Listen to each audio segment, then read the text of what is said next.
Golden and Gorman, the first, and he unloads. Deep right, track, wall, walk-off winner on the first pitch. Let's get nasty on a Tuesday. It's a Fast Lane on 101 ESPN. Jamie Rivers, Carey Davis, I'm Anthony Stalter. Chip Carey on the call last night as the Cardinals walk it off against the Diamondbacks. Man, just how we predicted it, right, fellas? well, you did to some degree, Carey. I got to give you a lot of credit. You said that Paul Goldschmidt was your pick to click, so to speak. You had him for the. Oh, Marsh just decided to drink. He's celebrating already.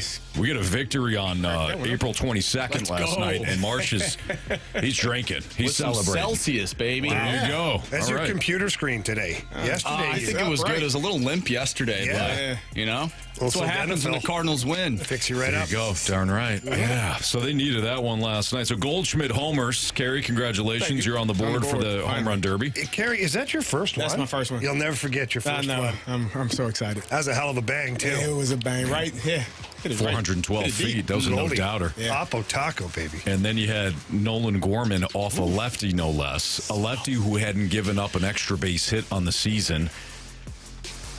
I think either against lefties or overall. Either way, the kid for Arizona had been absolutely nasty. Gorman tattoos the first pitch that he sees. Little spinning breaking ball. I feel like he knew something there. Gorman sat on that puppy. You're right. He was waiting. He was sitting dead right on that one. Like, you don't put a swing like that on a first pitch without having, like, some information that either this guy throws that pitch a lot first or he tipped his pitch or something. Either way, he hammered that thing. It's good prep. It was. 5-3 victory for the Cardinals. I can't believe he was in there, though. What the hell's Ollie doing? That was left on left. You can't have that. We learned that last year. No. Gorman can't play against lefties. Jamie, that was last year. This year, it's been different. He's been in there against lefties. You got to do. Has it? Has what? Has it been different? Yeah, a little bit. It's been different. Certainly more than a year ago. Okay. So the Cardinals, who were, by the way, they were getting no hits last the perfect game. We got to give you credit, too. Yeah, thanks. You know, you picked against the Cardinals, and we understand that it's really it's how you go about your business, right? It's done intentionally because you know when you pick against them, what are they going to do? They win every time. Yeah. So it's done with intent. Absolutely. I know people chime in. Oh, Anthony hates the Cardinals. Right. Well, but you really. That's your way of motivating them because you know when you pick against them, they're going to win the game. Gary, you're absolutely right. You should pick against them for the rest of the year. I don't need credit for that, by the way. I just want to give you your just. I appreciate I want to bring it to the people. Yeah, you're right. People get a little angry about it. People get a little steamed about it. They're like, oh, you don't like the Cardinals. The Cardinals. You want me to hold them accountable, don't you? Boom. This is how I hold them accountable. By 2-0 now. Boom. When I pick against them. Boom. Yeah. Both times with Arizona. You weren't by chance going with the odds, were you? Hell no. No, I mean, why would you do that? No. A guy like yourself who knows all the odds on all the games? Well, first of all, the Diamondbacks were a slight underdog last night, okay? That is not true. That is very true. How did that happen? The odds makers knew something. They're on the road. Yep. And the Cardinals. And Lance Lynn was on the bump, with baby. Brandon Pfaadt, I mean, you would think that they'd be favored. Nonetheless, Lance Lynn also, rough early on there, but he settles in. I feel like Lance Lynn. Here's how I picture my Lance Lynn. My Lance Lynn takes the bump in the first inning, and a bar fight ensues. Lance Lynn is in a bar fight against the other team's lineup for 3 innings straight. Yeah. And then he settles in, and then it's fine from there. It's like, okay, everybody got there. Okay, then we're all going to sit down together and have a beer now. Right. Like, that's my Lance Lynn. I like that. I like that. Like, I don't hate it, but I hate it at the same time because you can either knock somebody out or be knocked out early in that one. Right. That's a good call, and you don't quite know when the bar fight's going to happen either, right. Because he could sit there for 3 innings, right? So he's there for 3 hours, he's having a great time. Next thing you know, he stands up and just knocks the guy. Somebody steps on his boot, and there we go. Maybe somebody just walks back from the bathroom. You don't like the look of him. Somebody turns, he's down, checks out his wife. Exactly. Yeah. Now we're in a bar fight. Now it's ugly. Who knows? I could see him just sitting there, minding his own business, turns around, takes the beer bottle, hits someone over the head, and just says, "You talk too much." Yeah, exactly. I could totally goes see. right back to sitting at the bar. It's messy for a little while, and then he settles in again. Yeah, that's how I like it. Boy, Jamie, you've said a lot of great things on these airwaves. That I don't think anything comes close to what you just said there. I appreciate in that, terms of its Anthony. greatness. Lance Lynn might be my favorite Cardinal, though. Regardless of what he does on the field, he's just fun to just listen Lance to. Lynn. He's Lance Lynn. He's great. Yeah. So he goes 5 innings, allows 7 hits, 3 runs, all earned, 3 walks, 7 Ks on 94 pitches. Kept the team in the game, though. Kept the team in the game. Offense did nothing in the first 5 innings. In fact, Brandon Pfaadt had a perfect game going on until the 6th, but the bats came alive. And I don't know how you guys felt, but watching it last night, it was almost like this collective sigh, this collective, breath that was given once Goldschmidt hit the home run. Oh, yeah. And then Gorman tattoos the one in the 9th, and then there's this eruption. There's no question that team, they needed that. Now, whether or not it's going to carry over, I don't know, but they needed it last night, Carey. They definitely needed it, and to get, 3 walks by Pfaadt to get him out. to get him out of the game, and obviously that allowed the Cardinals to get back into the game. It was they did need that. They looked lackluster. They did not look inspired playing baseball. As you said, the first 5 innings of no hit ball, perfect game ball. It started to feel how it's felt all year. And then Lars Nootbaar got the big hit, was able to drive in a couple. Paul Goldschmidt goes yard, opposite field. So that allowed them to, as you said, take a deep breath and feel like they can actually win this game. Do you think a guy like Lars Nootbaar, do you think that's where his value is in spades? Because you look at since he's come back, he's tried to generate some energy into that lineup. And then last night, it's Lars Nootbaar. Plugs one through the gap, and he's on base. Everybody's freaking out. And then when Goldie hits the home run, Lars Nootbaar loses his ever-loving crap in the dugout and celebrating with Goldie. That's where the value is of having a guy that's an energetic guy that can also back it up. You don't need a cheerleader. Right. Oh, by the way, there's Lars Nootbaar. He's a hell of a teammate. Can't play baseball worth of crap, but he's a hell of a teammate. Yeah, we all like him, but you don't need that guy. You need the guy that can go out there and perform, and at the same time, in those situations when it's this combustible, everybody's so tense, and all of a sudden just you blow it up with some excitement and some energy. I think you're right. I think that's where Lars's value increases beyond just being a really good baseball. Well, look at the 2 guys that are making the most money. They're your 2 best players, salary-wise. It's Nolan Arenado and it's Paul Goldschmidt, and both guys are very serious, very, the guys that you want in the clubhouse from a baseball perspective, guys that are going to work hard. Nolan Arenado is practicing funny hops and weird angles before the game so that he can make the outstanding play look routine. Goldschmidt, workman-like attitude. But if you have an entire locker room like that, when things are not going well, they didn't go well last year, and then this year's been very inconsistent. Hell, you had the same record as you did a year ago yesterday. Yeah, I would imagine things are tight. Now, we don't know. We're not in the clubhouse every single day. You hear, Kylie says that the clubhouse feels a little bit more energetic this time around. But Newt missed some time last year, too. So I think there's a lot at play there when it comes to Newt. And if he's rolling, now we can do the pepper grinder, and he can grind over whoever he wants to. And it winds up being fun for everybody at the park. Well, now they're doing something else. They're doing the arch. I don't know. I think it's a party hat. Let's party. Oh, yeah, I like that. Yeah. I don't really wear them. I saw, but that's they, fine. They had the little snake pit going. I saw that in the dugout. Looked like. No, that's the submarine. Is that what that is? We're coming to get you. We see you. Is that what that is? All right. It looked like a king cobra. Snake Thank you. I think the snake pit. It probably makes sense they listen to the show. So. Yeah. There you go. I think the snake pit should do that. Now, we'll never see it. But when they're at home or, they're at work. They can send a video to the text line. Yeah, They can. I like that. I mean, we get lots of videos, some that we don't even want. I think that's just you, Jamie. Huh? I think that's just you. No. I think that's just your computer. No, that's just our that text check. chat. Yeah. And Carey, Definitely. you're welcome. Forgot to tell you last night, thanks. It was another Carey that I should have sent it to. We're a team, Jamie. Yeah, we are. Yeah. Just got a little confused. You gotta share sometimes. I do. Share the video.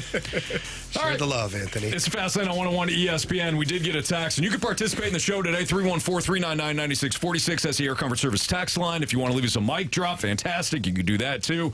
Or if you want to, check us out on the Air Alliance Team YouTube channel at 101 ESPN STL. We've got the snake pit rolling.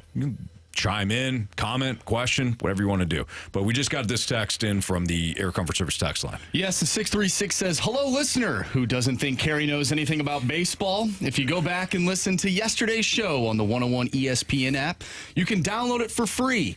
You will hear that CD chose Paul Goldschmidt to not only get a hit, but also a home run. Remember, listener, rule number 1 is that no one is safe. Rule number 2 is legends never die.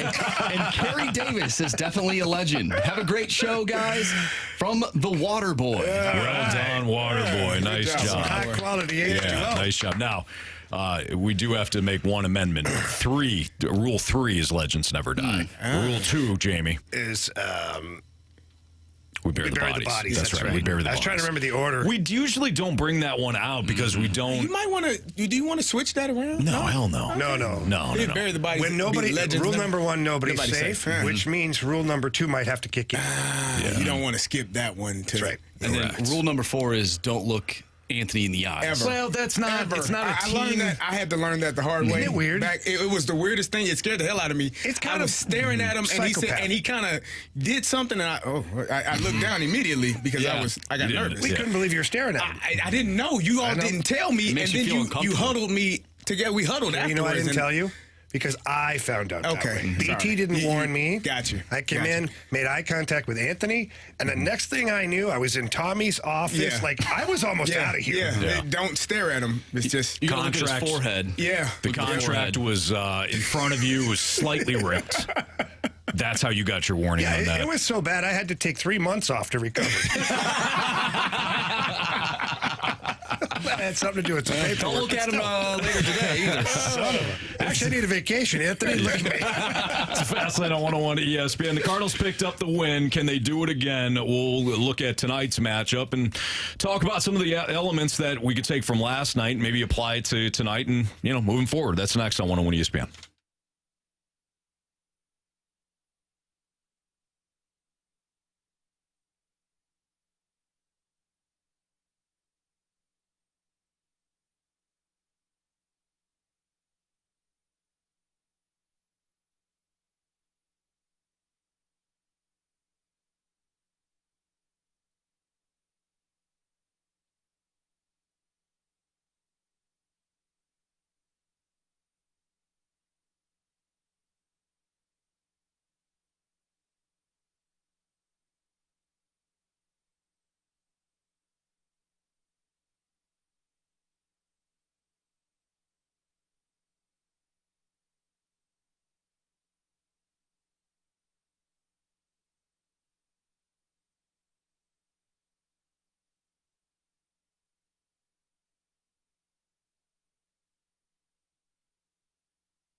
I went down to Auto Center's Nissan Herculaneum today. I was chatting with the fine folks down there, and they've got vehicles all over their lot because they do such a great job of making sure that their inventory is stocked. But one of the aspects that I really like about Auto Center's Nissan Herculaneum is that you only have to drive out to one location. If you've gone to other dealerships before, they'll talk about, we've got the vehicle, and then you go there, and it's like, well, no, that's in our Winnipeg location. You get the car in about 10 days. No, not at Auto Center's Nissan Herculaneum. They have over 700 vehicles all in one location.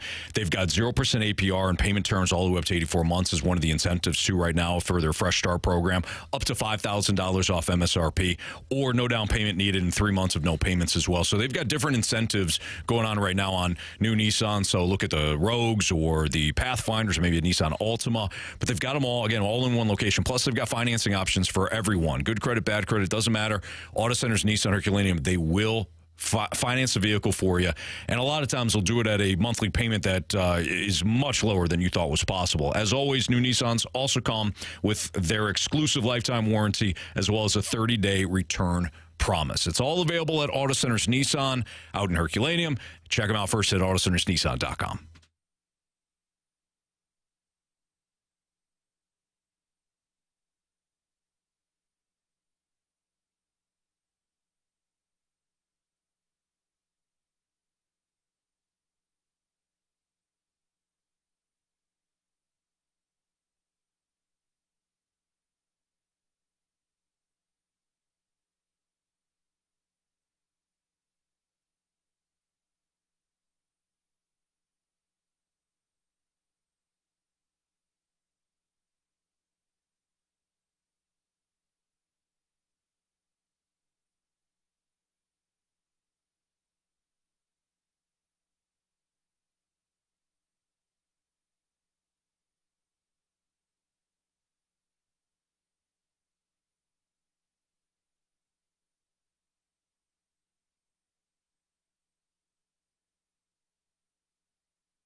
pick up a huge victory last night. 5-3 winners over the Diamondbacks. Goldy and Gorman with the walk-off home run. Absolutely smashed that thing. 425 feet. Call that a piss missile. Piss missile, sitting on a breaking ball. Hammered at it. Goldschmidt also homered to make it 3-3 in the bottom of the 7th. And if you're asking yourself or wondering, well, can they do it again? I don't know. Are they going to hit home runs? Are they going to drive in runners? Isn't it amazing what home like runs do? Newbar did? Seriously. It does atone for a lot of issues that you have offensively. This is a team. Okay, so Jamie, I think you bring up a really good point. So for the people that are like, I'm sick and tired of watching everybody go to the plate and try to hit a home run. You're absolutely right. Have high baseball IQ, understand the situation, understand how a pitcher's going to attack you. Maybe you can, do take a single opposite way. Maybe you lay one down because the third baseman's back. You bump for a single, whatever. Have high baseball IQ.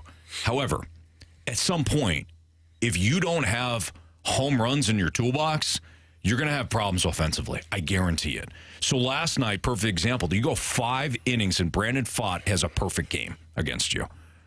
You won that game. Why? Newbar with timely hitting. Newbar comes through with runners in scoring position. That's one. And then you've got Goldschmidt with the equalizer and Gorman to put you up over the top. I hate being this guy, right? I hate being the guy that don't like where this is speaks. I mean, Brandon Pfaadt was wheeling and dealing. He gave up. He only had one runner, which was the single that he gave up to Arenado. Mm-hmm. Then he walked 3 batters in a row. Good eye. Yeah, good eye. Good eye. Yeah. It is. But other than that, 12 good eyes. yeah. Is that how many he lost? 24 good eyes in that situation. I don't know. Yeah, good job. I don't know if your math is right. It's 18. I don't know. Whatever. Carey, just keep the Either feet way. moving. Don't worry about it. Yeah, 24. Yeah, good job. there's But 2 either way, eyes. Just pet him and tell me he's a good boy. good boy.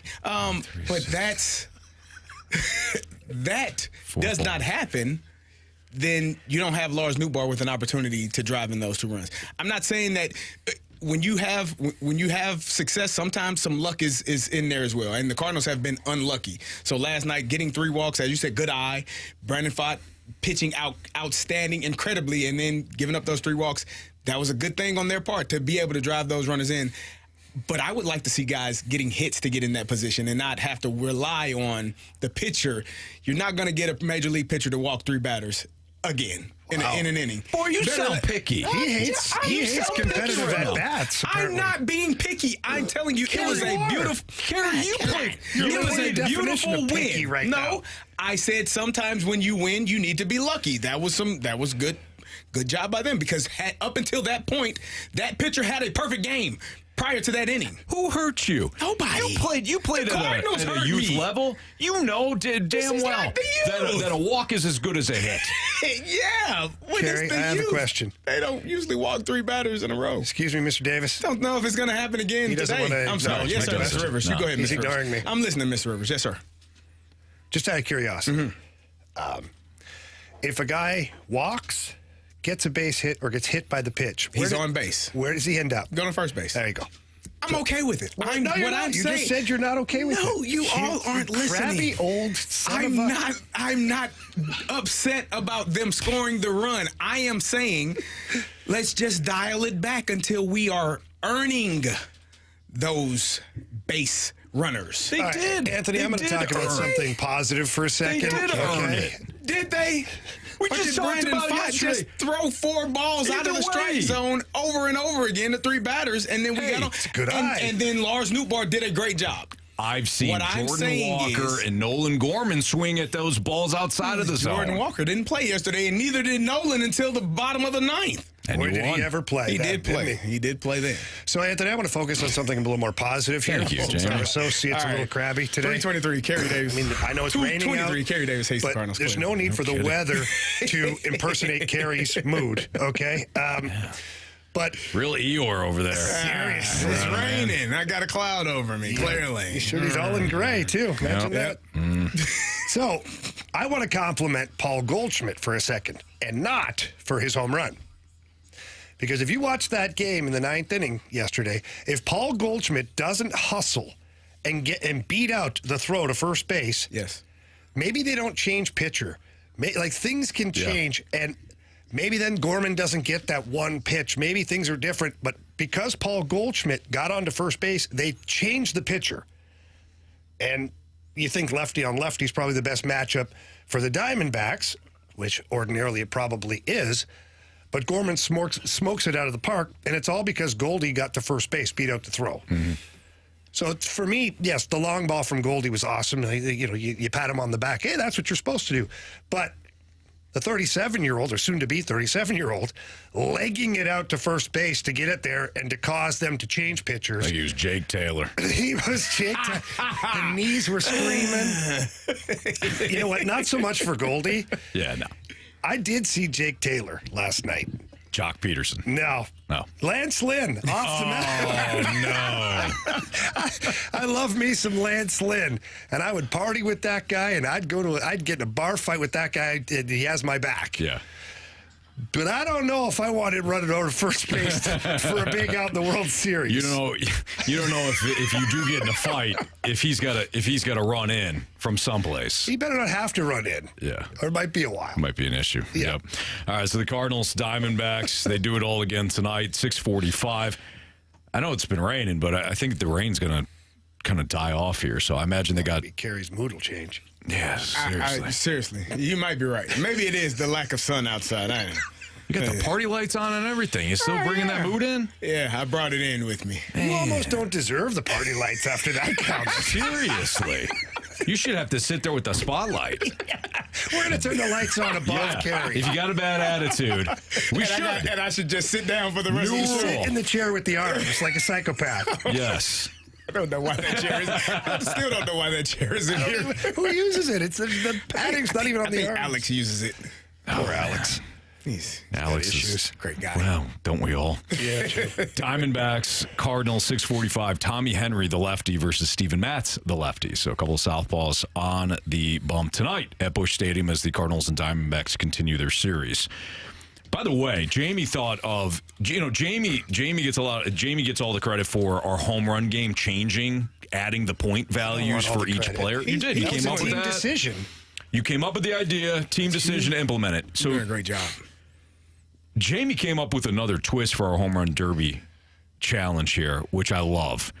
If you're down late in the year, Or at any point. yeah, you can use it at any point.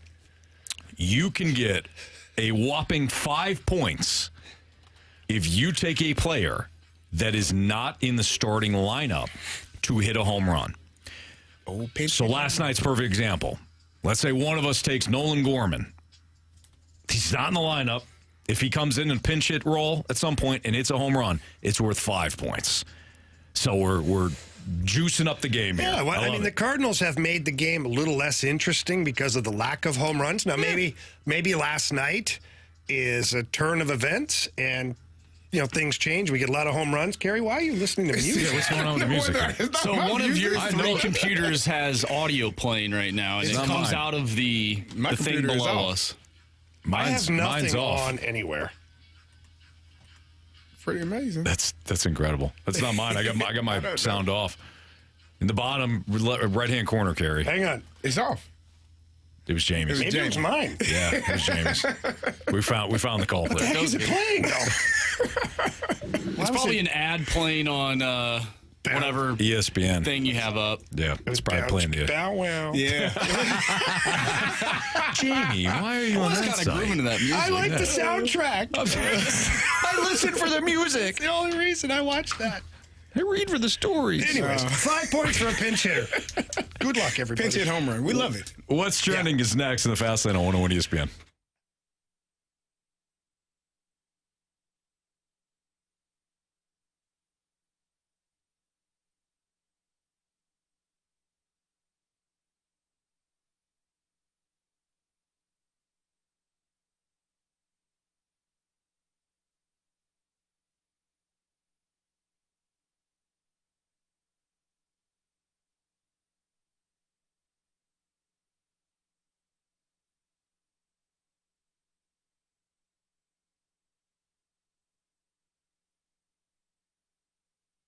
Anthony, I'm always all fired up to tell people about mentality. And just this morning, was at the gym working out. A little bit of a humble brag there, of Look at course. you. But You somebody did biceps today, Yeah, did you? no, I didn't. I did legs and cardio today, and it was hell, Anthony. But you know what? I loved every minute of it because of mentality. But I had somebody at the gym come up and ask me about it. They always like, are you really a part of the mentality? I'm like, are you kidding me?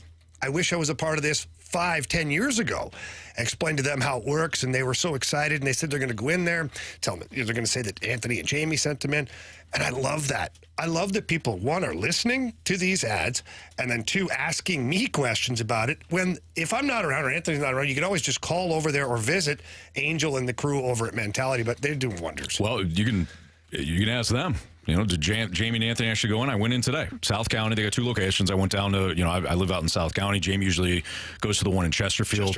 Both locations, great. The people are the same in both locations. They're fantastic. When you go down there, tell them how you're feeling. Because for Jamie and I, we're feeling run down. We're now in our 40s. We've got multiple jobs. Jamie's got 4 kids. I've got 4 kids. I got 3 kids that are younger, and we're constantly moving, right? Well, if you're feeling run down, you're not motivated, you're not willing to get in the gym then. And for me, I was telling the story yesterday, I'm chasing all these supplements thinking, oh, this is going to be great. And then you waste a lot of money. Mentality works. I saw it in Jamie. Jamie, he didn't have to drag me down there, really. I'm like, hey, I see what's working for you. I follow him down there, and mentality's working for me now, too. It will work for you. So visit lowtusa.com or take a visit down there. Tell them Jamie and Anthony sent you down there. Jump on their program and start feeling great. It's Mentality.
101 ESPN Sports Center. I'm Andrew Marsh. It's time for a Sports Center update driven by Johnny Londoff Chevrolet and Johnny Londoff Autoplex. The Cardinals win last night 5-3 over the Arizona Diamondbacks. Paul Goldschmidt homered to make it 3-3, and Goldy and Gorman ended it in the ninth inning with a 2-run walk-off blast. The Cardinals will take on the Diamondbacks once again as Steven Matz takes the mound, going up against Tommy Henry. First pitch is at 6:45. Tonight we have some NBA playoff action for you. Game 2 between the Minnesota Timberwolves and the Phoenix Suns. Pregame for that one starts at 6 o'clock. We have What's Trending coming up next. I'm Andrew Marsh, and the Sports Center update is driven by Johnny Londoff Chevrolet and Johnny Londoff Autoplex. See them at londoff.com. Chevy, together we drive. Are you kidding me?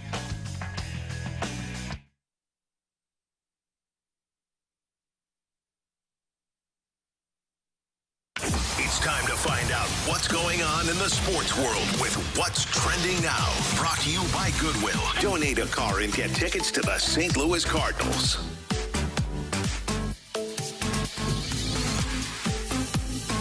Welcome back to the Fast Lane here on 101 ESPN with Anthony Stalter, Jamie Rivers, and Carey Davis. I'm Andrew Marsh, and it's time for What's Trending. Gentlemen, we have Game 2 of the Timberwolves and Phoenix Suns series going on tonight right here on 101 ESPN. Wanted to dive into some NBA for a second, if that's okay with you guys and the listeners, of course. Jamie's favorite player, LeBron James, was upset last night after their 101-99 loss against the Denver Nuggets. He was upset about a foul call on his teammate D'Angelo Russell from Michael Porter Jr. This is what he had to say post-game, and then I want to ask you guys a question. I don't understand what's going on in the replay center, to be honest. I think I said it this year or last year, whatever. D'Lo clearly gets hit in the face on a drive. What the do we have a replay center if it's going to go? It doesn't make sense to me. It makes no sense to me. It bothers me. I'm sorry I didn't answer your question, but that is like. And then I just saw what happened with the Sixers Knicks game too. What are we doing? All right, so LeBron James not happy, of course. His team loses, down 2-0 in the series. Is this a bad look for LeBron James, who is the face of the NBA? Or is this a bad look for the NBA for not being able to get the calls right? Listen, it's a bad look when the calls aren't right. But it was a bad look in 2019 when the San Jose Sharks scored a goal by hand passing it over to the other player, and he put it in the net to win in overtime. Pause. In overtime. Yeah. LeBron's talking about a call that happened in the third quarter. By the way, LeBron, your team was up by 20 points, and you blew it. You know what bothers me? Damn That refs bothers screwed me. us. Dude. How are you? What the hell are... You know, what are we doing, he said. This bothers me. You know what bothers me? You're up by 20 in the third quarter. They got it down. The Nuggets got it down to 10 by the end of the third quarter, and then they won the game. You know what else bothers me? You took one shot, 2 shots in the entire fourth quarter in game 1. You are supposed to be the best player in the world, and then he's old. Then quit saying he's the best player in the world. He's either old or he's the best player in the world, or he's both. But if you're the best player in the world, you don't take 2 shots in the fourth quarter. One of them, the first one not coming until like a minute and a half left in the fourth quarter in game 1. You're up by 20 in game 2. I don't give a damn about a foul that was called. It was a foul. It should have stayed as a foul. They said he hit D'Angelo after the ball was released from his hand, so they said no foul. Okay. I think you were still up by 12 at that point. What are we talking about, man? This is the things about LeBron. It's not the basketball. It's the character of him. The caricature of him. Because these types of things, I didn't hear about these in the 80s and 90s. I heard about guys just playing ball. You get fouled, get up. Is it blood? Nope, no foul. Keep playing. So what, man? You were up by 20 points at one point, and you're going to nitpick on one specific play in the third quarter, and you were still leading at the time? Come on, I don't hear that. What I don't like about it is it absolves LeBron and his teammates from blowing a massive lead. Yes. It absolves them from that. So now the focus is not on, like, if you're the Lakers, you have no chance of winning this series. I didn't think you did to start with, okay? But now you really don't, because the rest seems like, yeah, those refs really screwed us. They're not talking about, I should have had my guy, I should have hustled, I should have played harder defense, I should have rebounded better, I should have shot more. Nobody's talking about that. They're talking about this crap. And then he brought in the Knicks-Philly game where I don't know what the refs are doing all over the league. That game, that was a completely different situation. It's the end of the fourth quarter. It's winning time. And a foul, maybe a foul should have been called, or maybe a timeout should have been given to Philadelphia. It wasn't. Those are completely different situations. Yep. You were in the third quarter and up by 20. Stop it. He's politicking. And for no good reason. Yeah, but what he's doing is he's distracting his teammates, too. Couldn't agree more. Because they're looking at LeBron going, yeah, he's right. Right. Damn refs. Right. Damn lawyers screwed us. Yeah. He's wrong. I just don't like it. I don't like the leadership in that moment, or the lack of leadership there. Guys, he'll be bounced soon. They'll be out of there. Well, they got 2 more games. I say they win one somehow. By the way, did you see? Maybe not. What's his name's brother pop somebody in the face after the Lakers game? The Joker. His brothers were in the crowd. Jokic's brother? Jokic's brother. He's a massive you should human leave those being. guys alone. He's a massive human being, and this guy's beaking him. He climbs over 2 rows of seats, stands on the stairs, and throws a bomb from like 4 rows back. They're bigger than Jokic. He's they're bigger than him, I think. And the guy's head rocks back, and then nobody does a thing. Yeah. Wow. You're like, everybody just don't look. He might have some problems coming, legally, because the guy did not touch him or shove him, but he sure ate a mouthful of knuckles. I don't think he cares. I don't think he cares either. But that guy's going to be like, you know what? It's payday for me. Yeah, which is a shame, too, especially if he was running his mouth and he deserved a fistful of knuckles, or a mouthful of knuckles. You already have knuckles on your fist, Carey. You punch someone else in the mouth. And that's how they get a mouth. Yeah. Got it now. All you can eat. Oh, yeah. Best way. Guys, over a year ago, we were talking about Aaron Rodgers entering into the darkness. And after last season, an NBA star, part of the Minnesota Timberwolves, Rudy Gobert, was intrigued and sought advice from Rodgers. So Gobert also went into the darkness. He spent 64 hours by himself in a small cabin in pitch black, no phones, no books, no distractions, all alone with his thoughts and the sounds of nature. This is all according to The Spun. Rudy Gobert, though, he had 14 points in Game 1, 16 rebounds. What is Aaron Rodgers doing? Why are all these athletes going into the darkness, gentlemen? But can we get it straight? Like, Aaron Rodgers literally said, the darkness was for, like, as much as I wanted it to be today. Like, I had books, I had TV. I've gone into the darkness, Anthony. So it looks a little different than what Aaron Rodgers was doing. But Yeah, you were on a concrete slab in some Russian...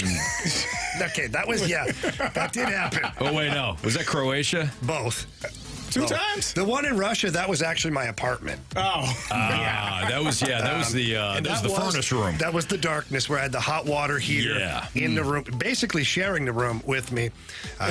No hot water, and you couldn't brush your teeth with the water, Carey. Really? Because the water was contaminated. And so you basically couldn't shower in there either for the fear of you get water in your mouth or in your eyes or things like that. And then I had a hot plate, though. That was nice of them. With no pans and pots or anything like that. So it was a lot of fun. I don't know what I did to deserve that kind of treatment. Yeah. Whatever it is, I'm sure that it was justified. But that was my darkness. Yeah. That sounds different than what Aaron Rodgers That sounds very A different. little bit, yeah. Hey, yours doesn't sound fun at all. No. 100 different hands on my body. Well, that sounds fun. He's talking about his ancestors there. So. You know, how much are they related to you? I had a Very magical related. experience. Yeah, very, I would say. Magical experience. Guys, one player came out of the darkness and scored a goal, Game 1 for the Vegas Golden Knights. Yeah, that'd be Mark Stone. So how poetic was it that Mark Stone, first game back, first goal for Vegas. Oh, gosh. After, he too was in the darkness. I thought he was hurt. Maybe not. So the Vegas, once again, playing by the rules, to Carey's point, but skirting said rules to set up a super team just in time for the playoffs. Mark Stone, he's not a true ruptured spleen guy. I don't think so at all. We'll talk about it next on 101 ESPN.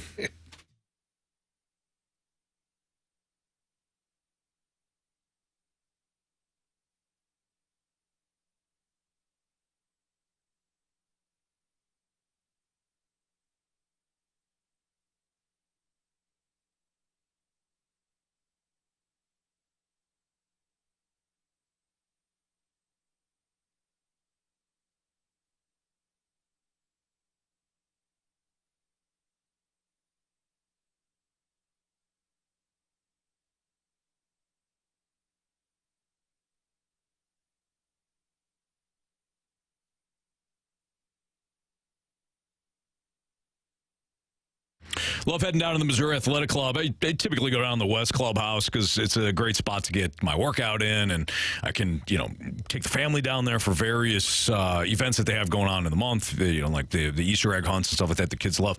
But when it comes to going downtown, man, there's nothing like it for the summertime, because when I'm going to a Cardinals game, a lot of times I'll just park there. I'll take their shuttle over to Busch Stadium and then back. Typically get something to eat, maybe something to drink at the Jack Buck Grill, but it's a perfect spot. But they have so many clubs within the club at the Missouri Athletic Club. They all have stuff going on. So if you're, a parent like we are at our house, you say, all right, well, what do we want to do? Got stuff coming up. Maybe the kids are cooped up a lot. What can we do? The Missouri Athletic Club usually has something going on their calendar. Love being a club member of the MAC. It's Missouri Athletic Club.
Off to Eichel, feeds the point. There's Hannafin. Long wrist shot. Score! Deflected in front. Guess who? It's the captain, it looks like. Mark Stone. ESPN on the call there. Mark Stone. Heck of a goal. No rush shown for Mark Stone. Who would have thought that? He comes back for Vegas just in time for the playoffs again. I think this is the third straight year. That's good for him. He's working his butt off when he gets injured. Oh, yeah. No, he gets hurt, works out, all that stuff. Good Yeah. for him. Petro back in time for Vegas. Tomas Hertl. William Carey. Yeah.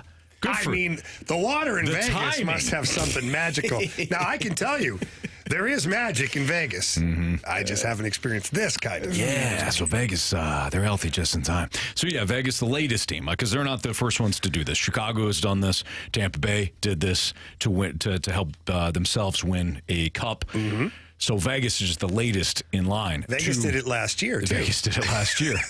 Yeah, Vegas. This is not either. Yeah, right. This is the first time Vegas has done this. So, look, it's all within the rules, but they circumvent the cap to make sure that they can bring guys off long-term IR just in time for the playoffs. And now they've got this super team. Now, they risked making the playoffs because it was hairy there for a second. It was. But now that they made the playoffs and they got all these guys back, they're rolling. Here's Elliot Friedman on the Pat McAfee show talking about what the NHL could do about this situation in the future if they want to stop teams like Vegas from doing this. First of all, I would say this, that, look, you're right. Chicago did it. They won a Stanley Cup because they did it. Tampa Bay won a Stanley Cup because they did it. Vegas won a Stanley Cup last year as part of it. Vegas has also missed the playoffs because it piled up too badly on them a couple of years ago. So we've seen both sides. I think this, Ty, the next CBA, collective bargaining agreement, is up in 2 years. This is something that would have to be sorted out between the league, the teams, and the players. We're going to find out in 2 years if everybody really wants to stop this. And then we'll get our answer. But, Ty, I think the thing is this. Other people have done it. The Golden Knights, they have perfected it. And I think that's what has gotten other people upset. So I'm looking up at our screen here, and Alex from the Snake Pit said, just stop bringing up Tampa every time we talk about Vegas doing this. Tampa did it for 1 year with Kucherov. It wasn't blatant like Vegas with 3 years of the same player doing it every time. Okay. They still did it, though. They still did it. So, and Patrick Kane with the Chicago Blackhawks, they did it. Right.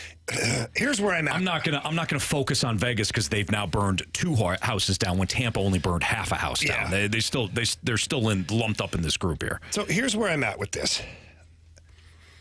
Not one general manager or ownership has complained about this. So what does that tell you? They all are going to do it at some point. Yes. Or they don't care. Yeah. Because Anthony, to your point, there's a risk involved in it. Especially when you have impact players like Nikita Kucherov, Patrick Kane, Mark Stone, Alex Pietrangelo. Like, those are marquee players. Yeah. Unless you have a massive cushion for playoffs, like to be in the playoffs, you're at risk. And Vegas was at risk for a long time. The Blues were right there nipping at their heels. And who knows, had the Blues been able to pull off a couple more wins and things like that. But it stinks from the fact that there are teams that are salary cap compliant heading into the playoffs. And then you got the Vegas Golden Knights. And credit to Kelly McCrimmon. He went out at the deadline when Mark Stone, who had a lacerated spleen, and William Carey was out. He had a couple other guys. Alex Pietrangelo was out with illness and for an extended period of time following the trade deadline. But he went out the trade deadline and said, okay, I have all this money. The timeline is going to be close for some of these guys coming back. I'm going to go get players of equal value to ensure that we can get into the playoffs. And then once we get into the playoffs, maybe these other star players come back and, hey, we run it back again for another year. Now, did he know the extent of the lacerated spleen? I don't know. I mean, it's a medical thing. They have to present this as facts to the NHL. Like, there's no like, oh, yeah, he's got a bad spleen. Right. Well, prove it. Okay, well, yeah, we have medical, records of this. It goes into his medical history. Sure. So it's not, fraudulent. Now, where it gets to be a big gray area is the recovery time. Could he have come back 10 days before that? Could he have come back 4 days before the last game of the season? Or did it really just get better following the last regular season game? I guarantee there was some manipulation there. Sure. And it is what it is. Vegas still has to go on and win a cup right now. And they got the Dallas Stars as an opponent. They won game 1. I predicted Vegas to be a Stanley Cup favorite before the deadline. I picked them to repeat at the start of the season because of the way their roster is constructed. So will something be done in the future? Possibly. But again, I have to tell you this, Nobody, when they get to those general managers' meetings and they have all these ideas that they toss around and these complaints and things that should change, that's never put on the table. Because eventually, if another team has a player get injured, they're going to want to use that to their advantage as well. 100%. So complaining about it because you haven't had that injury that impacts your roster yet, you haven't come up. It's not your turn to use it yet. But when your turn comes up, you want to make sure that it is there and it is not being removed because obviously teams are using it to their benefit. Well, and the Vegas Golden Knights would have never been able to acquire Noah Hannafin at the deadline. Never. And let alone re-sign him. So now being able to put guys on long-term injury reserve allowed them to acquire this player and then allowed them to get him in-house, see what it's like to be a Vegas Golden Knight, and then sign him for slightly under market value because he wanted to be a Vegas Golden Knight. Right. So it has affected things in multiple ways. Now, there will have to be a sacrificial lamb in the offseason. That's what I was going to ask you because you got to get to the salary cap. You can't keep all of them going into the regular season next year. You're going to get bit at some point. It and does 3 years from now, impact you. 4 years from now, that's where Vegas is going to feel the wrath. Because all these guys, Stone, Petro, Hurdle, Hannafin, these guys are all getting older. Yeah. They are. And so in 3 or 4 years, that roster is going to have a ton of no movement clauses, high-end dollars, and the young prospects, the Zach Deans, and the guys that they've traded away to acquire these guys, they're not going to be in the cupboard developing. So Vegas will have to pay the tax at some point. But right now, I think the ownership says, screw it, we're going to ride this wave while we can and try to get as many championships as possible. And this isn't an apples-to-apples comparison, but it does. You did bring up a good point. Like, look, Vegas still have to go out and they still have to compete. They still have to win. They still have to play the games. It's not unlike, again, not an apples-to-apples comparison, but it's not unlike the Dodgers going out and spending big in the offseason. They still have to play the games. They still have to play 162 games, get into the postseason, win in the postseason. But it does. There's no question it gives Vegas an advantage. There's no question it gives L.A. an advantage. Look at the roster they put out there last night. Good. The Dallas Stars were like, okay, this is going to be fun. Yeah. We've got the lineup game next on 101 ESPN.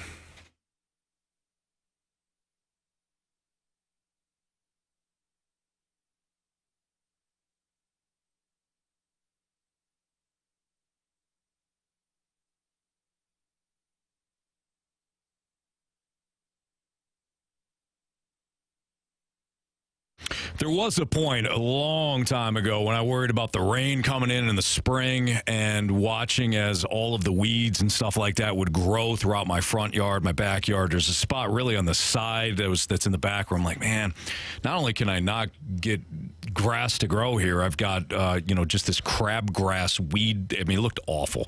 Then Green Envy came around, and I got on their program, and they are incredible. They took care of not only the side yard where, again, I couldn't even get grass to grow there fully, and now it's nothing but lush green grass, and I love mowing and standing back and saying, man, I love the fact that my lawn looks good. Obviously, it improves the look and feel of my home, and you will too. So give Green Envy a call. They're the only company I trust when it comes to lawn care because they've been in St. Louis forever. They know what products to use on our lawns here in Missouri. The products that are designed and formulated for Missouri soil, weather conditions, and turf types. They know Missouri soil, so they know what to do to get your grass looking great. They come out, they spray for weeds. If there's a certain trouble area, you're on their program, they'll come back out at no cost. They'll leave little tips and stuff like that on sheets on your door.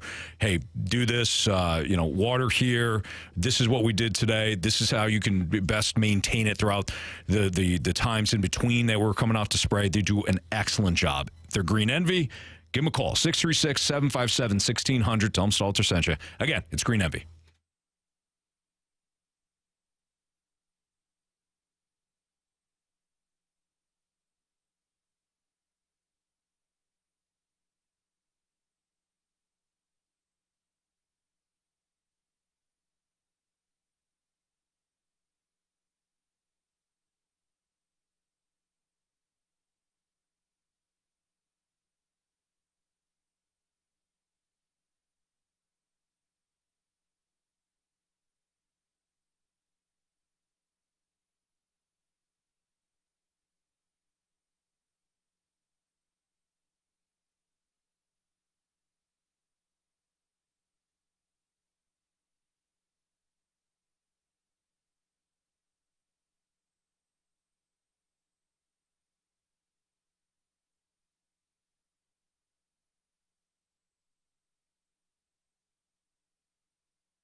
Cardinals face the Diamondbacks tonight. And I'm wondering, Carey, if they run it back with the same lineup, or does Goldy get elevated in the lineup? Many possibilities. Goldy and Gorman is starting today. After You that think? shot. Why would you do that? Why wouldn't you? I want him off the bench for my home run derby. No, well, if you're going to pick him, Yeah. I don't know if we can get it 2 days in a row. All right. Well, the Cardinals Diamondbacks tonight, we hope. Anyways, it's raining a little bit now, but we're going to continue with the lineup game. And Anthony, who do we have on the bump here for each team? Tommy Henry tonight for the Diamondbacks. He's a left-hander. Can't trust him. He's got 2 first names. That's true. That's a good point. Yeah. Steven Matz, the lefty for the Cardinals. Lefty versus lefty. Lefty versus lefty. That's right. So Tommy Henry, again, the lefty for the Arizona Diamondbacks. Yeah. Screw that guy. Yeah, that's what I said. I don't like him. He didn't do anything, James. Well said, I Jimmy. don't like him anyway.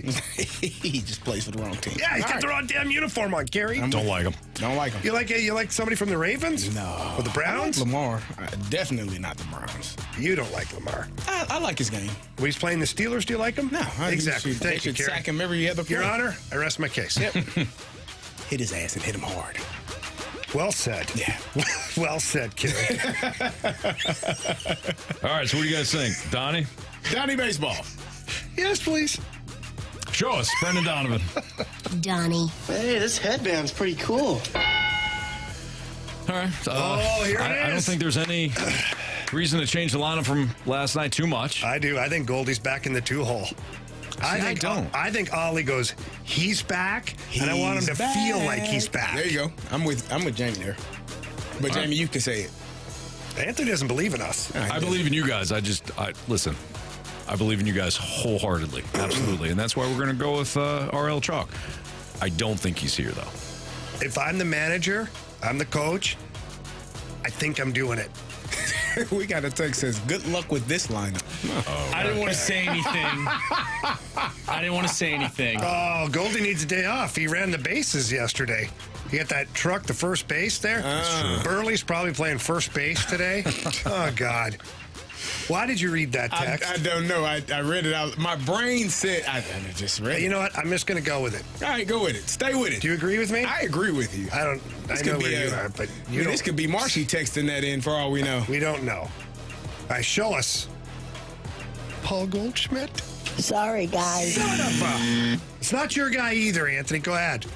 Wilson Contreras. Yeah. Show us Wilson Contreras. DH. No. Edges I hate when you're right. I know. I know you do, buddy. I don't know what he's playing. I don't know what Donovan or Contreras is playing yet. So Baseball. Yeah, they're playing baseball.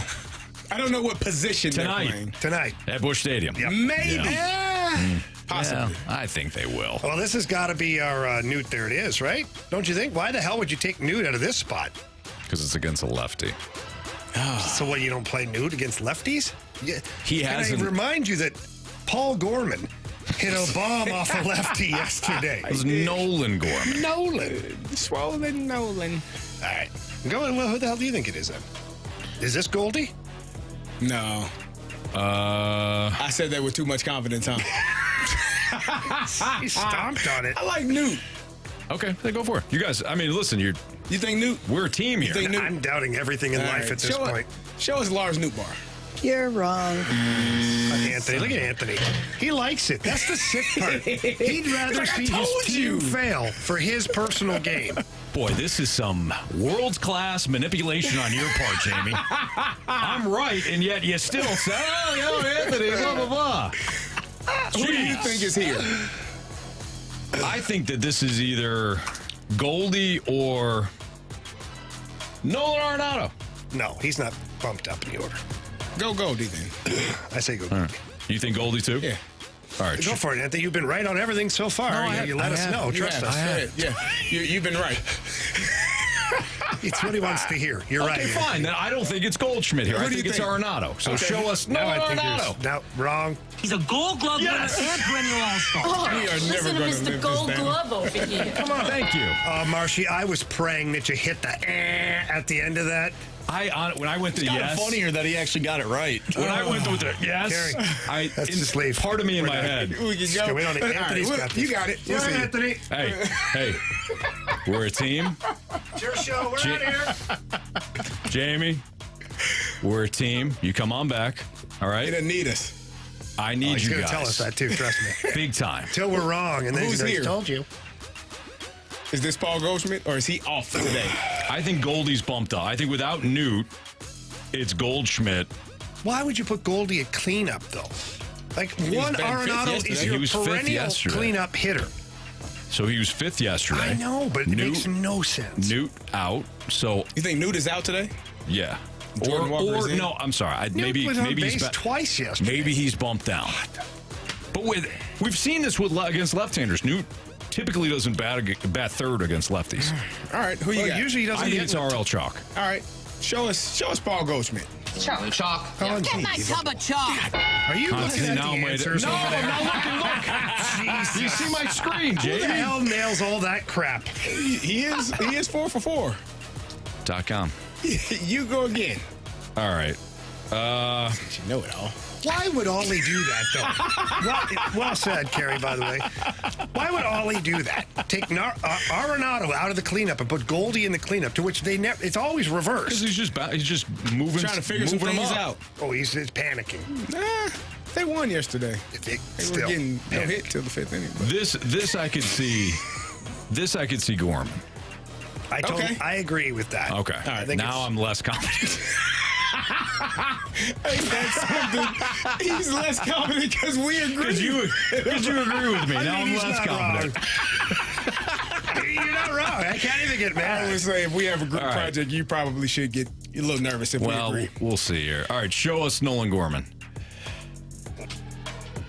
What a shame. I should. I told you. He said, you know what? Don't feel as confident. I don't feel as confident with you guys agreeing with batch you. of But I mean, it was biscuits. immediate too. You guys were like, yeah, we agree. I should have like, no, scratch off Gorman. All right, now I'm open for suggestions here. I'm not talking anymore because I suck. Herrera? We know that. Yeah, that's a good one. We know that Walker's somewhere in here because he's gonna not. be 7 or 8. Gorman has to be somewhere in Win. this lineup. He just hit a friggin' slam-a-lama Siani. ding-dong. How about Herrera, then Gorman? I could see that. Yeah. Yeah. Show us good. Ivan Herrera. What the Wow. Who the hell else is a fight? Is this Newt? No. I mean, it could be. We had the same idea with Gorman. Did we say Gorman yet? Yeah, we We did. agreed. Yeah, we You and I agreed. agreed with him, That's and the he one said, we- I don't feel that's the one we agreed that's on. right. That's what shows you where my head's at. So I could see. I don't think Walker moves up. I think You the can't next. put Walker from the agree. freaking dugout to number 5. I agree. So I think this is Newt. Newt. All right. There it is. Show us the Newt. What makes you think she's a witch? Well, she turned me into a newt. A newt. Got better. All right. Is this now, butter your popcorn now? I don't think. they go No, I don't think back-to-back it goes back-to-back lefties. Oh, that's right. I think this is one of your right-handers. It's either Walker, Wynn, Herrera. I think it's one of those guys. I think it's Herrera. All right, go for it. You have at it. Hold on. Do you agree with Herrera? Should I agree? No. What's your honest thoughts? He's trying to beat the saying system. he's saying Ivan Herrera. I could see Win here, but I don't know if Herrera is playing. Well, Crawford Jamie- might be in too. Jamie, do you really think Herrera here? I right. would have Go Herrera about at Herrera. 6. Let's show us Mason Wynn. What a scumbag. I'm watching the future. This guy threw a ball. Mark Stone. Mark Stone, first shot. Wow. Yes. Oh. Okay, guys, I'm just going to let you in on something. I'm not saying another word. Carey. So is this Nolan Gorman? You don't think he's playing today? I don't know. I mean, I agree. think he has to play after he hit that shot yesterday. I Is he agree. better off the bench? I could see Gorman, Walker, Siani. I can't see anything today, apparently. I say Gorman here. Right. Let's go. You did. That's the only one I've nailed. Show us Nolan Gorman. Get your fresh sword. Nice. Popcorn. Get your popcorn ready. Now I see Walker. All right. Show us Jordan Walker. What's his angle? What angle? Launching now. And then Superbad. Superbad. Jamie, you go. No. Yeah. Jamie, You have it. Jamie, We gotta have a center Jamie, fielder. listen. All right, if that's the case, I think you. I think you nailed That's it. the case. I think it's Alec Burleson. No. Come on. So go ahead. No. This is a Anthony, this is a strategy. We need a center I field. think it's Alec Burleson. Oh, I got you. Show us super bad. You did that for the team. Michael. High five. Michael. You did that for a team. You're not Michael I did Phelps. that for the Michael team. Cera. Nice job. That's why I'm going to, for the bet the board, I'm going to take the Diamondbacks again. We're all about the Cardinals. We're all about the team. All right, run it. All right, leading off in left field, Brendan Donovan batting second. Your catcher, Wilson Contreras. Batting third baseman, Nolan Arenado. your cleanup hitter today, first baseman, Paul Goldschmidt. Batting fifth in right field, Lars Taylor Tatooine Newtbar. Batting sixth, the shortstop, Mason Wynn. Batting seventh, second baseman, Nolan Gorman. Batting eighth, the DH, Jordan Walker. And batting ninth, your center fielder, Michael Superbad Ciani. Back. They fair! Go foul, go foul! I don't believe what I just saw. Home run. Taking a beating in the text line.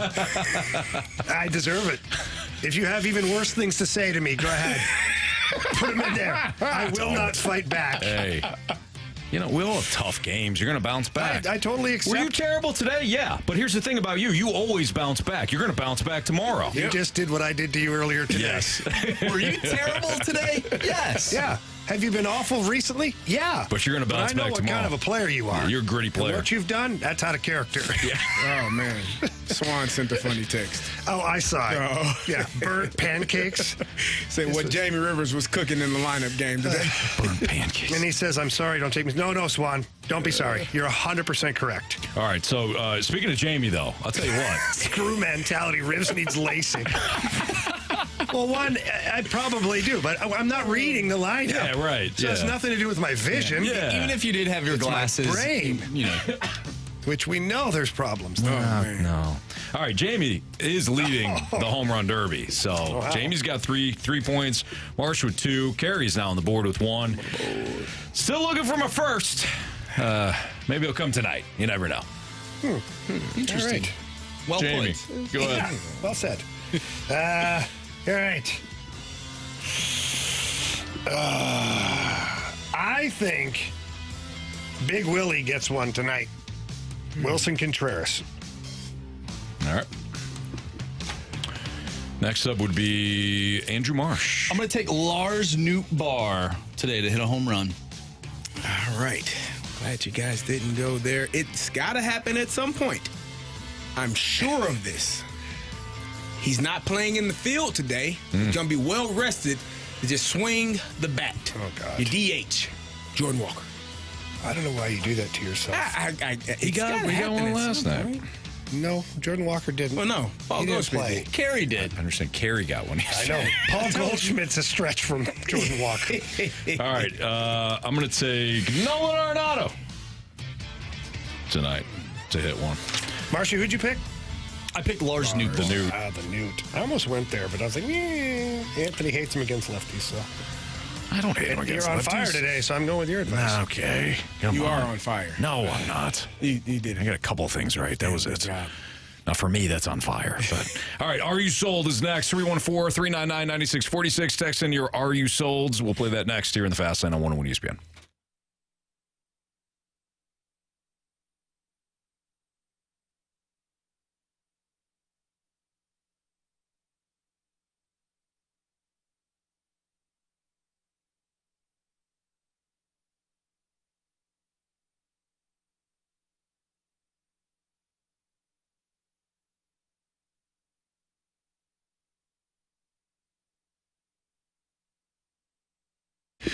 Well, you're looking at that weather right now, and if you have cheap replacement windows, you might be dealing with cracked windows or even leaks right now. That's why you got to call my friends over at Window World. 314-993-1800. They are the preferred window of your St. Louis Blues, and they use a double-strength glass, so when you see storms like this and there's branches and things flying around, you don't have to worry about the window. Why? because I went into the showroom, stood on one of these windows, and even bounced up and down and didn't break the thing. It's a quality window, and the efficiency is top notch. Obviously, when it's hot out, you keep the hot out. When it's cold out, you keep the cold out. That keeps money in your wallet. They also are so proud of their product that they offer a lifetime warranty that covers all the parts, the glass breakage, and the labor involved. And Window World, their customer service is fantastic. You don't ever have to worry about anything there. You call them, they fix it. They take pride in making sure that you are a satisfied customer. They also are offering 18 months, same as cash financing with approved credit. So there's really no reason to wait any longer. Call 314-993-1800. Again, that number's 314-993-1800. Or you can always visit them at windowworldstlouis.com.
It's Fastlane on 101 ESPN with Carey Davis and Jamie Rivers. I'm Anthony Stalter. Andrew Marsh with your Are You Sold statements via the Air Comfort Service text line 314-399-9646. Marsh, go. All right, from the 636, are you sold on the UFL, or will it fail like the other spring football leagues?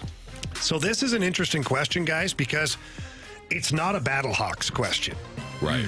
Like, we automatically think, well, it's great. Right. We're getting 30, 40,000 people at the games. You seen some of the other buildings? They're getting 1,400 at the game. Not great.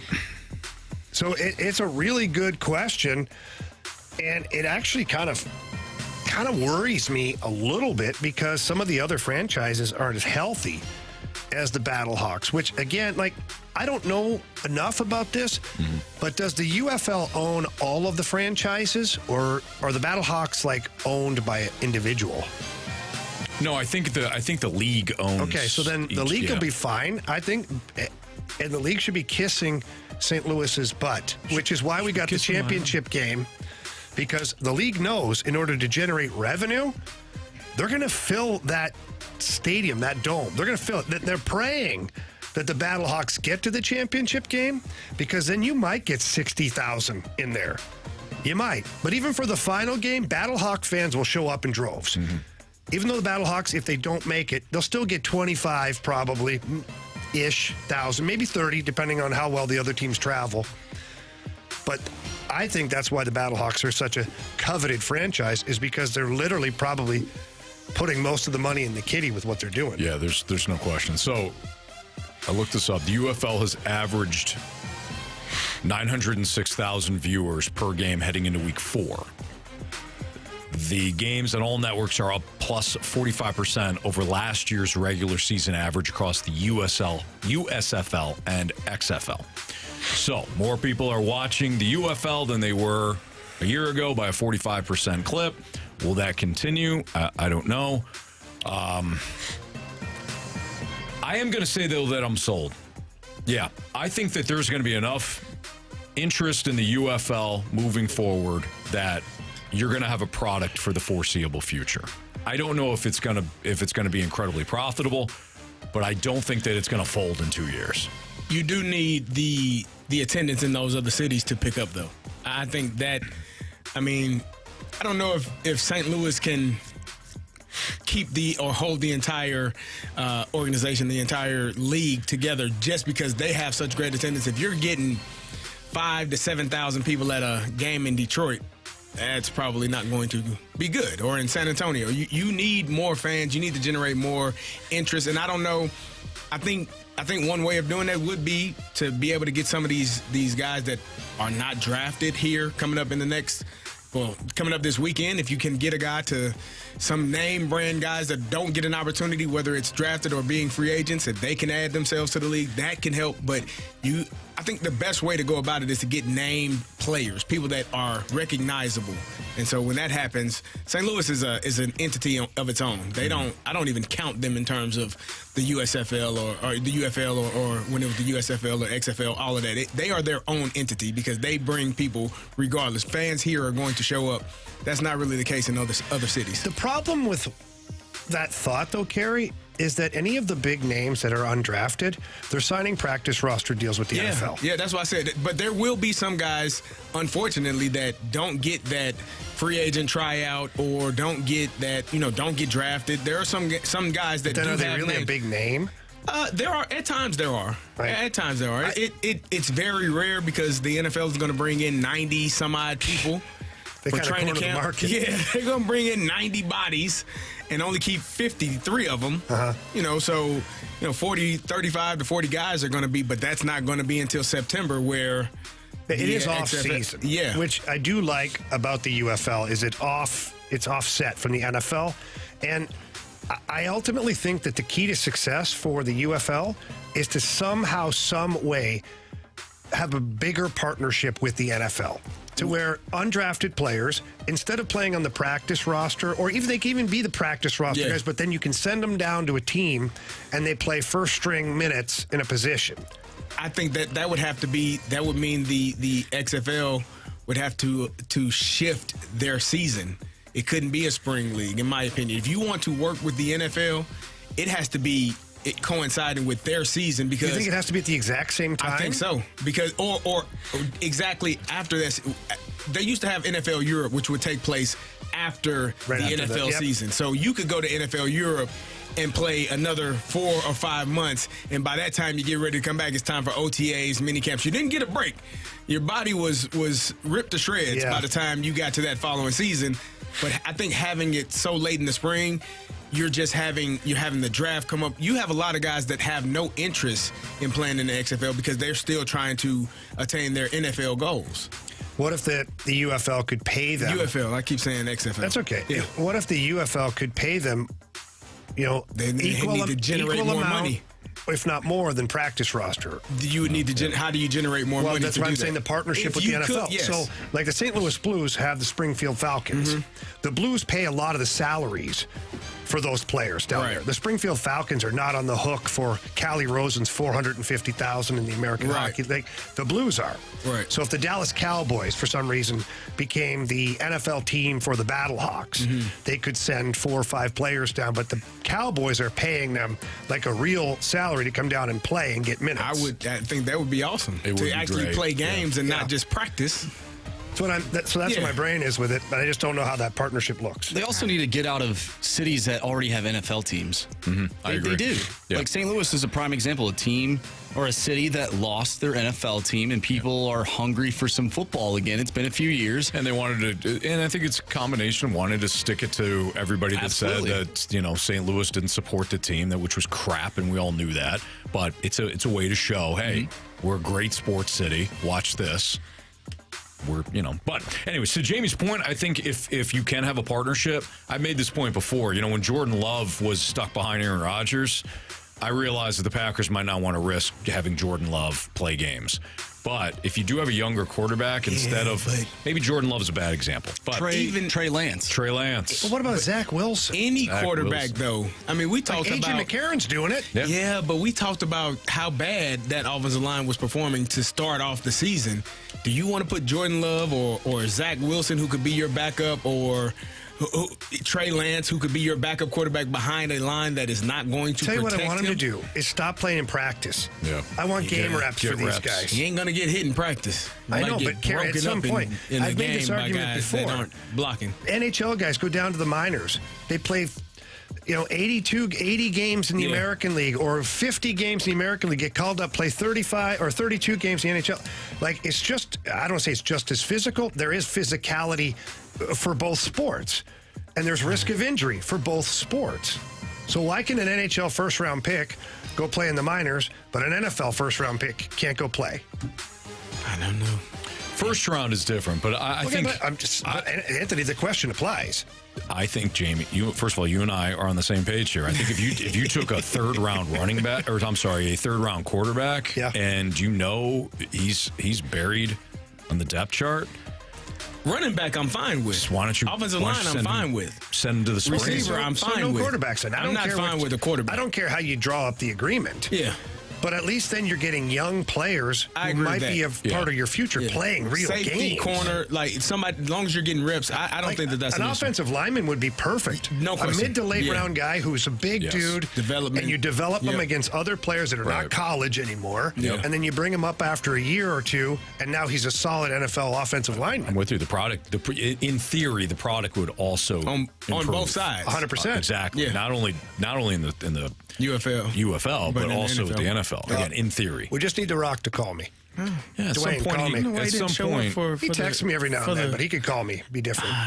Yeah. Give my number. He says. Okay. makes sense. Would an automated strike zone be good for baseball at this point? We'll have that discussion next on 101 ESPN.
101 ESPN Sports Center. I'm Andrew Marsh. It's time for a Sports Center update brought to you by Saliga Heating and Cooling. The Cards pick up a victory last night over the Arizona Diamondbacks. 5-3 the final score. Paul Goldschmidt homered to make it 3-3, and Goldy and Gorman ended it in the ninth inning with a 2-run walk-off home run. The Cardinals will be back in action tonight, taking on the Arizona Diamondbacks as Steven Matz takes the mound, going up against Tommy Henry. First pitch is at 6:45. Tonight, we'll have Game 2 between the Minnesota Timberwolves and the Phoenix Suns. Pre-game for that one starts at 6 o'clock. Lance Lynn was on the bump yesterday, went 5 innings, gave up 7 hits, 3 earned runs, had 3 walks and 7 strikeouts. He was on foul territory talking about an automated strike zone. We're going to dive into that next right here in the Fast Lane. I'm Andrew Marsh, and this Sports Center update is brought to you by Saliga Heating and Cooling, an independent American Standard heating and air conditioning dealer.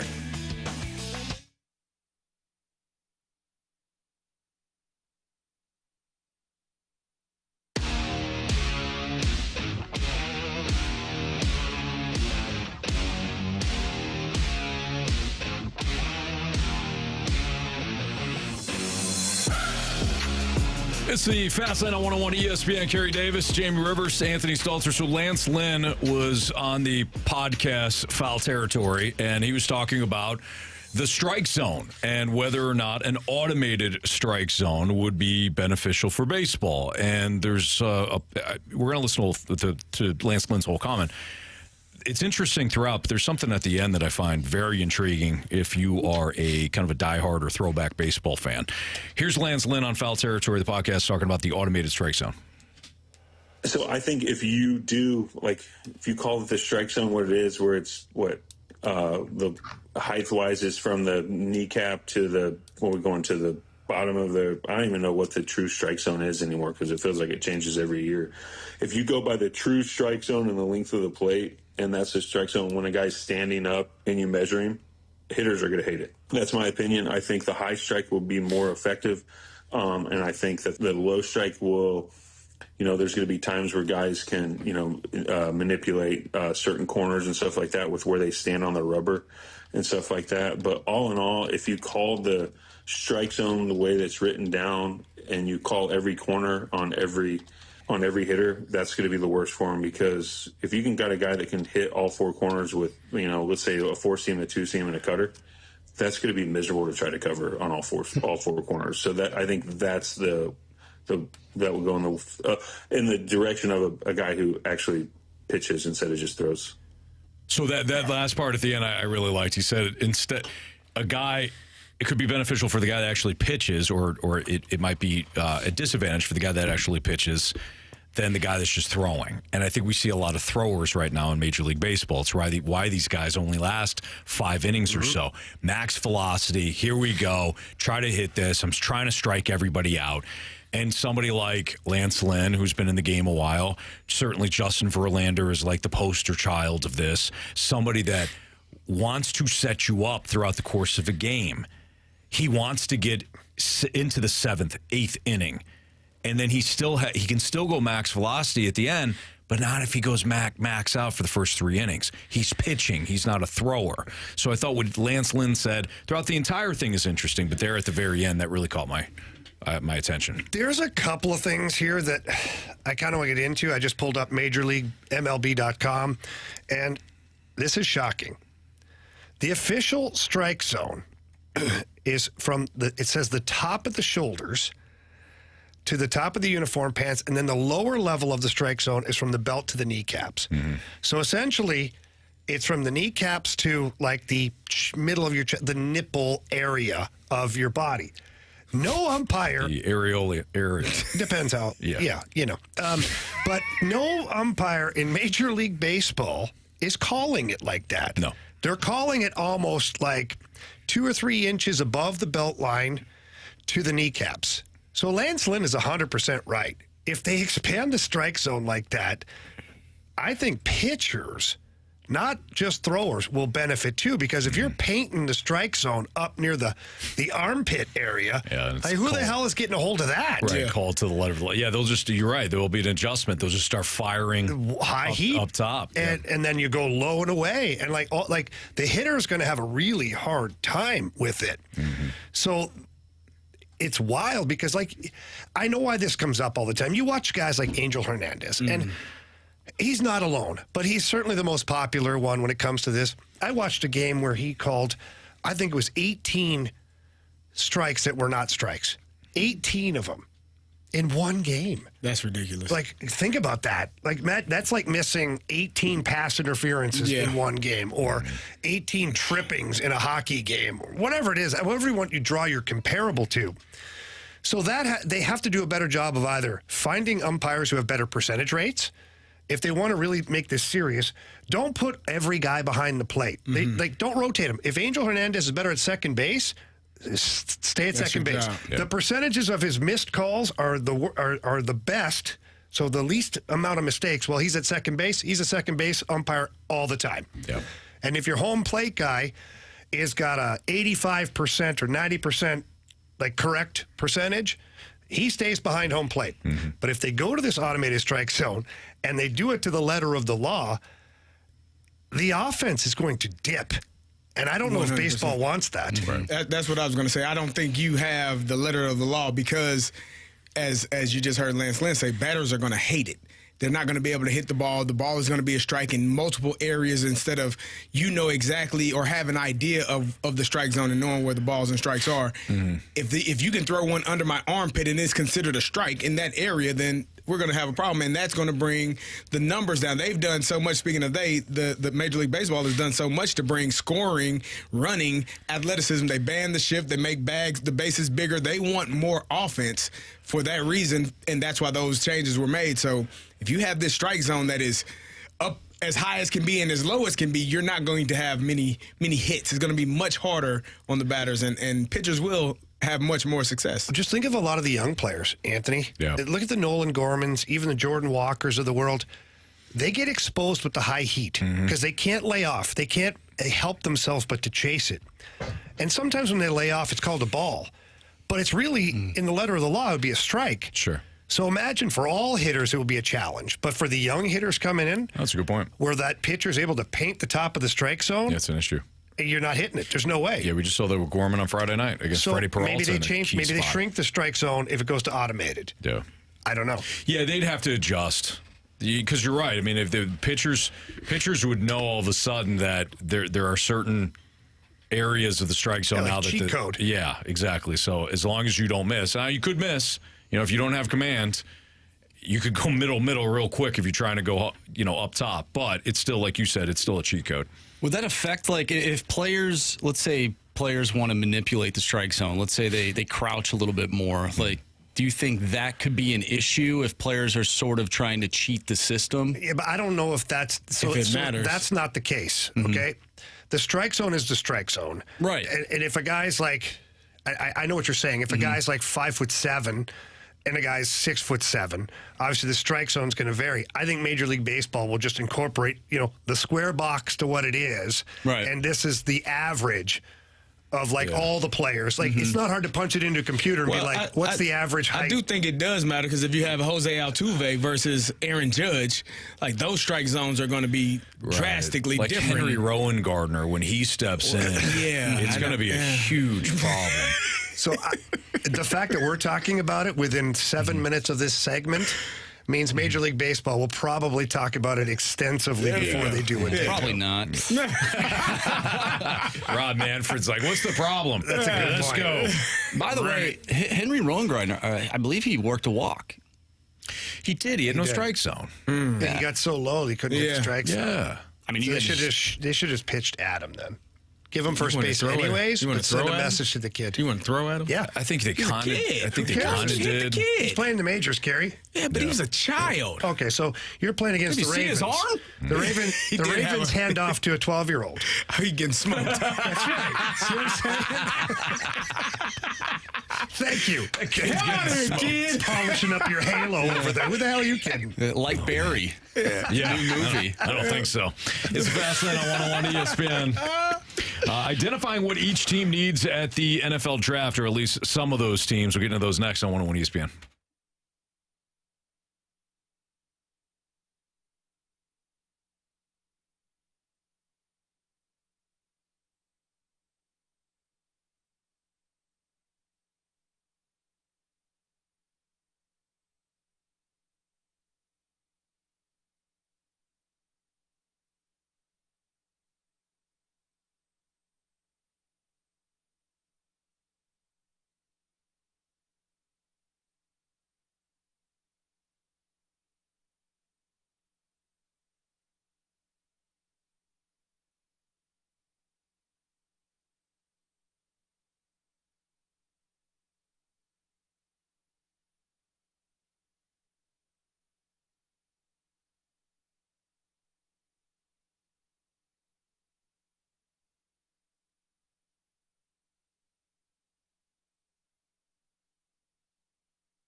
Jamie, I know you've been there as a consumer. You make a phone call because you might have an issue with a product or a service, and you can't get anybody on the phone.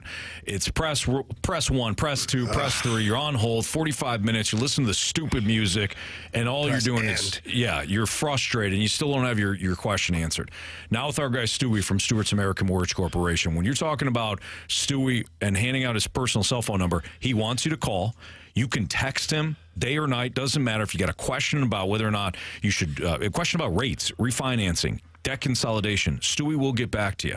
There's no automated system. He doesn't want that. He wants that old school customer service. What a luxury to be able to have the CEO on speed dial, which is what it is. And most time there's layers of people you got to go through that maybe don't have the answers. Not my department. Yeah, was Stewie. Stewie, it's everything is his department. So if you're looking to refinance your home, consolidate some debt, maybe you're going to purchase a home and you're looking at interest rates or the proper loan for you in order to get to the closing table, Stewie has to be your first call.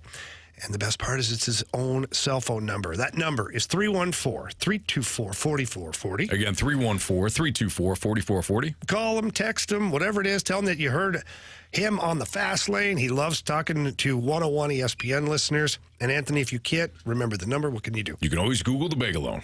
NMLS number 226715.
Rawlings is opening the Rawlings Experience here in St. Louis. You can experience the Rawlings Glove Vault, design a custom glove like the pros, or take cuts in the Rawlings Hit Lab. Visit the new Rawlings Experience at Westport Plaza for everything baseball and softball, and considered one of the finest in the field.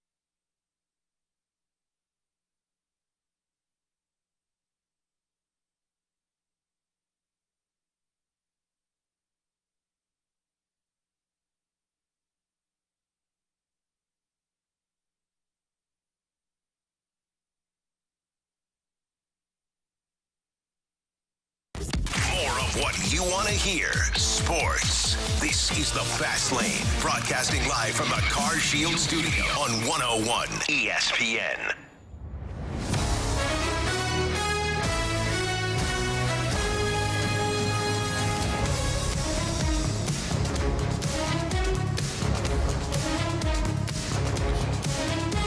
Boys, we got the NFL draft coming up in a couple of nights. So you're talking about maybe the misfortunes of a team changing overnight. Chicago Bears. Or adding to them. Zach Wilson, New York Jets. Marsh, throw out some teams that you want us to identify when it comes to their team needs. All right, we're going to start with the first 9, so the top 9 in the draft. Quarterback. A lot of these teams do need quarterbacks. Quarterback. Yeah. Let's just get this one out of the way. Quarterback. Chicago, we all know who they're drafting. Yes. Caleb Williams. Yeah, Daniels. We'll move. Interesting that you bring that name up. I got sources. Do you? All right. I haven't heard that. Let's go to the number 2 team in the Washington Commanders. They probably need a quarterback. But who do they need that fits their system best? Do we know what their system is? They got a new OC. Yeah, they got a new OC. New head coach. They're going to be a little different. So their guy's Cliff Kingsbury. So go ahead, Jamie. I got a question to ask you guys in particular. Caleb Williams, we know he's projected to go number 1. Mm-hmm. Are there any other true franchise quarterbacks available in this draft? Like, there's a lot of quarterbacks that are going to get drafted, but we're talking about the Commanders. Mm-hmm. Like, is there a franchise quarterback, or should this year just be the Commanders go draft something that they need, not quarterback, go sign a recycled backup and just ride it out until you get to that franchise quarterback? That's a good question. I think that, look, not all of them are going to hit. It's just it rarely happens that way, and you get varying degrees of hit, right? Like Justin Herbert to me is a franchise quarterback. Is Tua? I don't know, but Tua's a more than capable starter, and he went in the top 10 as well. I think Jaden Daniels to me is the next guy. I think he's a franchise quarterback. Okay. I think at best you're getting a Lamar Jackson type player. He's electric. I'll take that. Damn right you will. Electric player. I think Lamar was a better passer coming out of Louisville, but Jaden Daniels got a lot of experience too. I don't see as much of Lamar with Jaden Daniels. I think he's going to be Lamar is a 2-time MVP winner. Like I think he is, and he had that type of talent. He won the Heisman. And Jaden Daniels is as well. But I think there's a difference in Lamar is a completely different animal from everybody else, in my opinion. He's in terms huge, of his athleticism too. and what he's able to do. I think it's Caleb Williams as the transcending quarterback that is going to get drafted, and then a lot of number 2s in terms of he's one by himself, and then everyone else is kind of, we'll see. I don't trust the Drake Mays, or we've talked about J.J. McCarthy. I don't know why Michael Penix Jr. doesn't get as much recognition and love as I watched him play a lot of football. I know the injury history. He tore his knee up multiple times, transferred from Indiana, but he's been a very good football player, and maybe it's the offense and the people that are around him, but I don't think he's getting enough love. I'm not sold on Jaden Daniels or Drake May, and I know those are the next 2 quarterbacks, or J.J. McCarthy in that term, but somebody's going to draft him. I think if Michael Penix winds up with somebody like Sean Payton in Denver, look out. Yeah. I think if he winds up with somebody who knows what the hell they're doing. I mean, Michael Penix, I realized Michigan ate him up. Okay. Rough game. Michigan was a pretty damn good team. Michigan won a national championship. They're going to have a lot of NFLers off of that team. Absolutely. Caleb Williams really struggled against Notre Dame. I mean, you can find bad games for all these quarterbacks, but if you go back and watch what Michael Penix did against Texas, who had a ferocious pass rush, rough secondary, but they had a ferocious pass rush, and he was putting deep balls on a line perfectly. He's an accurate quarterback. I think, again, if he winds, he's gonna wind up either with a good head coach / OC, or he's gonna wind up on a good team. That's what happened with Lamar. We can't overlook that. Lamar wound up in Baltimore, didn't play the first 6 games or so, wound up in a perfect situation. They coached his ass up, and he wound up being a 2-time MVP. Anyways, good question, Jamie. So Washington needs. To me, though, I still think you have to take the quarterback. They're taking the quarterback. Yeah. Is it Drake May or is it Jay Daniels? They need a quarterback. Mm-hmm. You won't be. You can have the best offensive tackle in the world if you don't have if you don't have an offensive line to protect him, he'll get beat up. Right. Ask Zach Wilson. But it's part of the game. You got to get a QB to even have a chance. Yeah, there's no question. Let's look at a team that already has a quarterback, and I'm sure a lot of their fans don't want him there. That's the New York Giants. New York what do they need? Giants. Do you think they'll go for a quarterback and try and move off of Daniel Jones? They need a quarterback. I think they have need to. a receiver to catch passes. They need a quarterback. That team. Passes from who? From anybody. They need a quarterback. Danny Dimes. His nickname is Danny Dimes. Means he's dropping them. Carey. Yeah, Sometimes. They need a. That's what his salary should be. Well played, Marsh. Well Darius played. Slayton was their leading receiver. Darren Waller came over from from Las Vegas last year and didn't. You put he was Randy Moss injured. out wide. If he can't get the ball, it don't matter. You might have a point. I've seen it. I've seen it Raiders, Titans. Hey, come on. Yeah. They need a QB. They're not going to get a QB. They just signed him to, 4 years, $50 million, something like Admit that? the mistake. Yeah, but there's only you don't guaranteed money for only 2 years. Yeah, I think there's an option. You're not. They're not. So you're telling me Daniel Jones is going to sit on the bench next year while they have Jaden Daniels or Well, he may not sit on the bench. J.J. but McCarthy? Next year he will. I mean, Well, if they had the same offensive line, he might be on the bench. that's true, He might too. be Yeah. in the They locker need room. Listen, Carey, I agree with you. They need a wide receiver, and if they go that route, I think that they're going to blow this.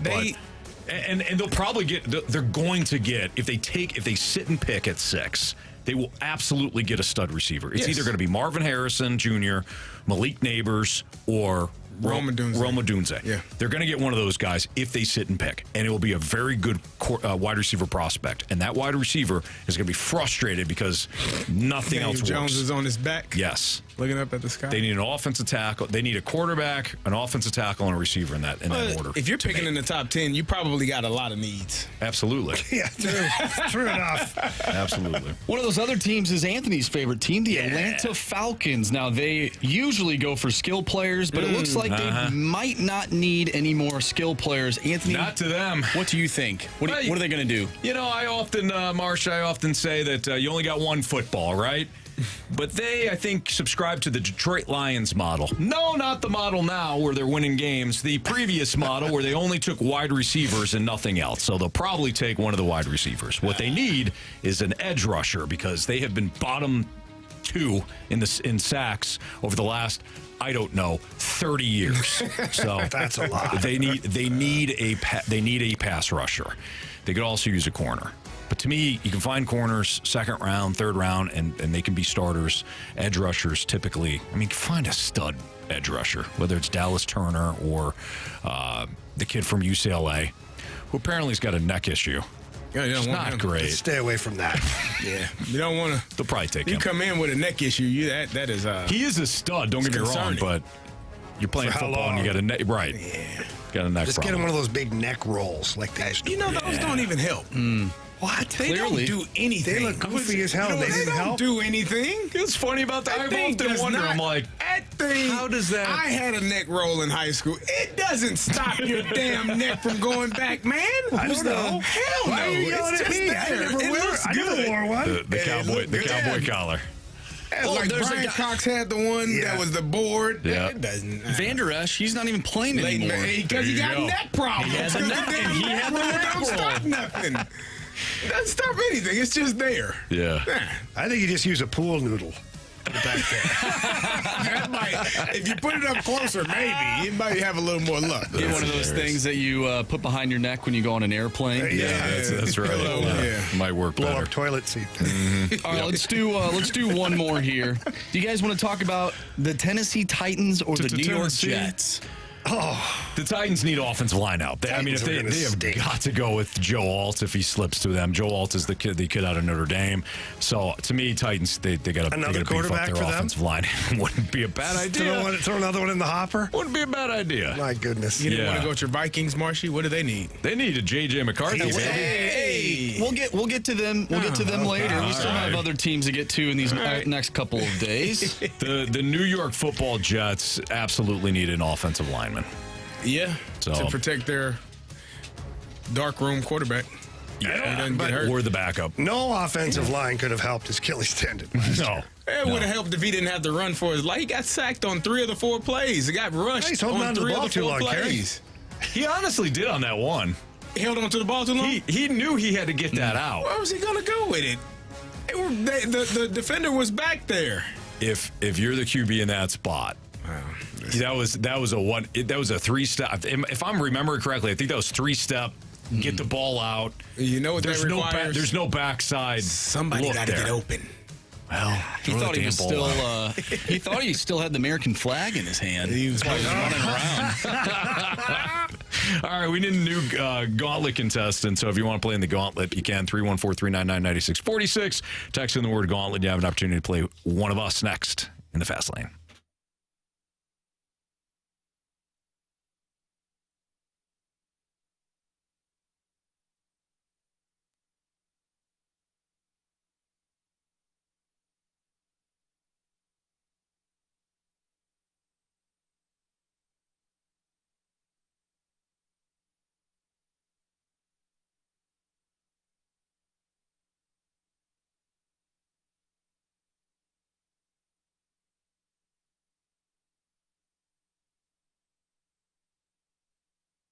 The choice of a lawyer is an important decision and should not be based solely on advertisements. Past results afford no guarantee of future results. Every case is different and must be judged on its own merits.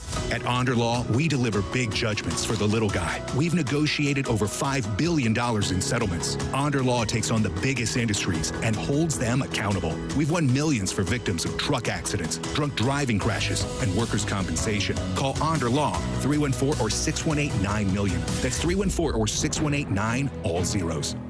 Jamie Rivers back with you here, joined by my really good friend Tracy Bibb from the Bibb Agency. Tracy, I'm watching outside the window here, and I see it raining. I see it slippery. What are some things that drivers need to be aware of when it comes to their auto insurance? Yeah, and actually this time in 2011 on today is when that Bridgeton tornado hit. So a lot of things to worry about with your insurance to make sure you're up to date. You've got to make sure you have the right coverage, because if you were to hit somebody on a rainy day and maybe you took out their $100,000 vehicle and you only have $25,000 in property damage, the rest of that could come out of your pocket and you could actually have your wages garnished. That's why we look at things a little bit different at the Bibb Agency. We are going to sit down, get to know you, and make sure that we develop a plan that best fits your needs. Yeah, and you're always going to help and offer suggestions. That I know firsthand from myself to my children and whatever. Tracy Bibb and the Bibb Agency, they're on speed dial for the Rivers family, and they should be for you as well. So call Tracy today. Get a free non-committal quote. Ask questions. She'll give you the answers. That number is 314-328-4260. Again, that's 314-328-4260. Tracy, thank you so much again. Thanks so much. Go Cards.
Adoption of teens from foster care is a topic not enough people know about, and we're here to change that. I'm April Dinwiddie, host of the new podcast, Navigating Adoption, presented by Adopt US Kids. Each episode brings you compelling real-life adoption stories told by the families that live them with commentary from experts. Visit adoptuskids.org/podcast or subscribe to Navigating Adoption, presented by Adopt US Kids. Brought to you by the U.S. Department of Health and Human Services Administration for Children and Families and the Ad Council.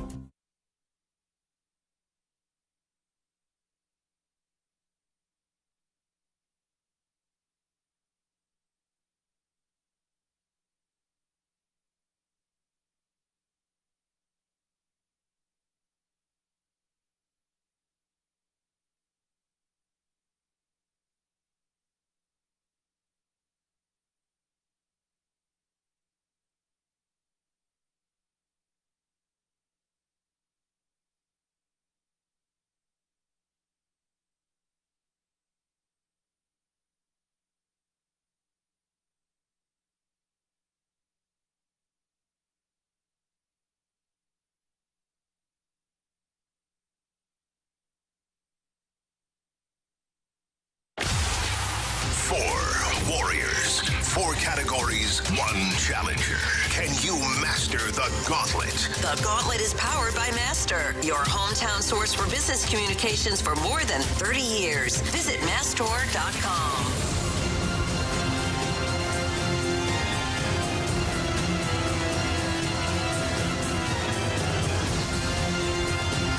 4:03, your time check is brought to you by Clarkson Jewelers, an officially licensed Rolex jeweler with Carey Davis and Jamie Rivers. I'm Anthony Stalter, and we welcome in Tim to the Gauntlet. What's up, Tim? Not too much. Enjoying a beautiful St. Louis rainy day. Yeah, hopefully the rain stops at some point. Thanks, Carey. Yeah, thanks, Carey. I caused it. I know. Your attitude. Started the show in. Tim, first time? Yep, first time on. All right, well, welcome in, man. Would you like to take on Andrew Marsh, Carey Davis, or Jamie Rivers, or me today? Well, there's one category in particular that I really want, and it seems like this person gets it every time. Got the NHL playoffs going on right now, so Salt, I'm coming after you. Oh, man. I went to Carey, then Jamie, and then I realized. Yeah. Yep. All right. Hey, Tim, good luck to you. Thanks, you too. Thank you. All right, Anthony's going to head off to the Cone of Silence, which is quiet today. Mike Ryder off enjoying a nice little time off, which he deserves. Tim, I need you to tell Marshy to spin the wheel. Spin that wheel, Marshy. All right, so do you really want hockey, Tim? I do. That's probably my strong category, trying to avoid probably football. Okay, well, hey, I got great news for you. It's not football. There you go. It's also not hockey. You got baseball. All right. All right, Tim, here's how it works. You're going to get 4 questions. Each question's worth 2 points. If you use the options and answer correctly, it's worth 1 point. If you guys are tied after 4 questions, we'll go to a tiebreaker, and we will get a winner here in the Gauntlet today. Tim, are you ready, my man? Let's do it. Okay, again, category baseball, question 1. Over the weekend, the Cardinals faced Milwaukee in their first divisional series of 2024. Who holds the Brewers' single-season home run record? Gonna shoot in the dark and go French Fielder. Final answer? Final answer. All right, question number 2. On Friday, Houston's Justin Verlander made his season debut against the Washington Nationals. How many Cy Young Awards has the 41-year-old ace won? Oh.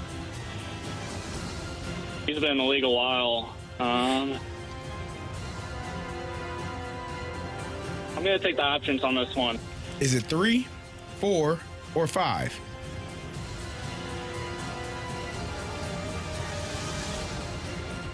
I was thinking 3 or 4. Let's go with 4. Final answer. All right, thank you. Question number 3. At 3-18, the White Sox are off to their worst 21-game start in franchise history. Now, the White Sox are now 3-19, but last year, only one team in the AL Central finished behind the Southsiders. Can you name that club? We had a terrible start last year.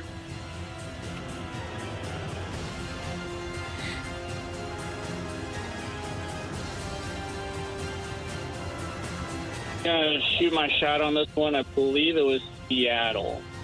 Final answer. All right. Last question. In 1989, one Cardinal managed to appear in 163 games. Who was that Cardinal? What year was that again? 1989. Feels like yesterday. Sure does. Well, before I was alive, so go ahead and give me those options. All right. Was it Ozzie Smith, Pedro Guerrero, or Jose Oquendo?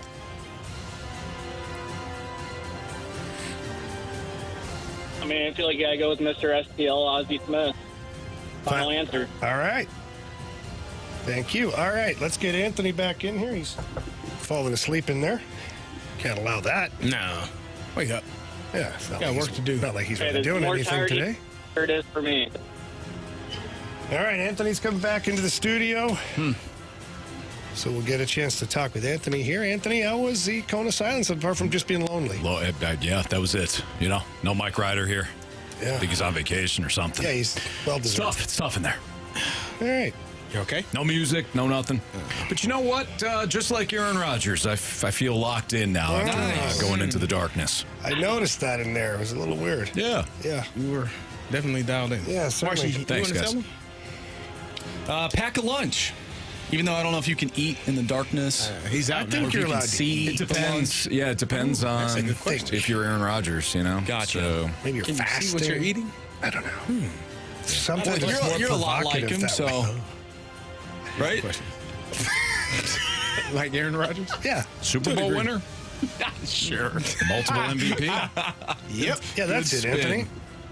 From a playing standpoint, is that what you're talking about? Keep drinking that ayahuasca. All right, Anthony. that. Your category today. Baseball. All right. I'll take baseball. Question 1. Over the weekend, the Cardinals faced Milwaukee in their first divisional series of 2024. True. Who holds the Brewers' single-season home run record? Who holds the Brewers' single-season home run record? Robin Yount, Prince Fielder, Eric Thames had a big year one year. Let's narrow this down because I kind of want to say Eric Thames, but I also want to see if he's an option. So can I have the options, please? Was it Prince Fielder, Richie Sexson, or Ryan Braun? Oh, Braun. Forgot about old Braun. Old let's blame everybody but myself for my mistakes. That's LeBron. Yeah, that is. Yeah. Nice. Well played. That was so good, Nice. Marcy. I don't think that Ryan Braun would have beaten out Prince Fielder. I'm going to go with Prince Fielder. Final answer. Question number 2. On Friday, Houston's Justin Verlander made his season debut against the Washington Nationals. How many Cy Young Awards has the 41-year-old ace won?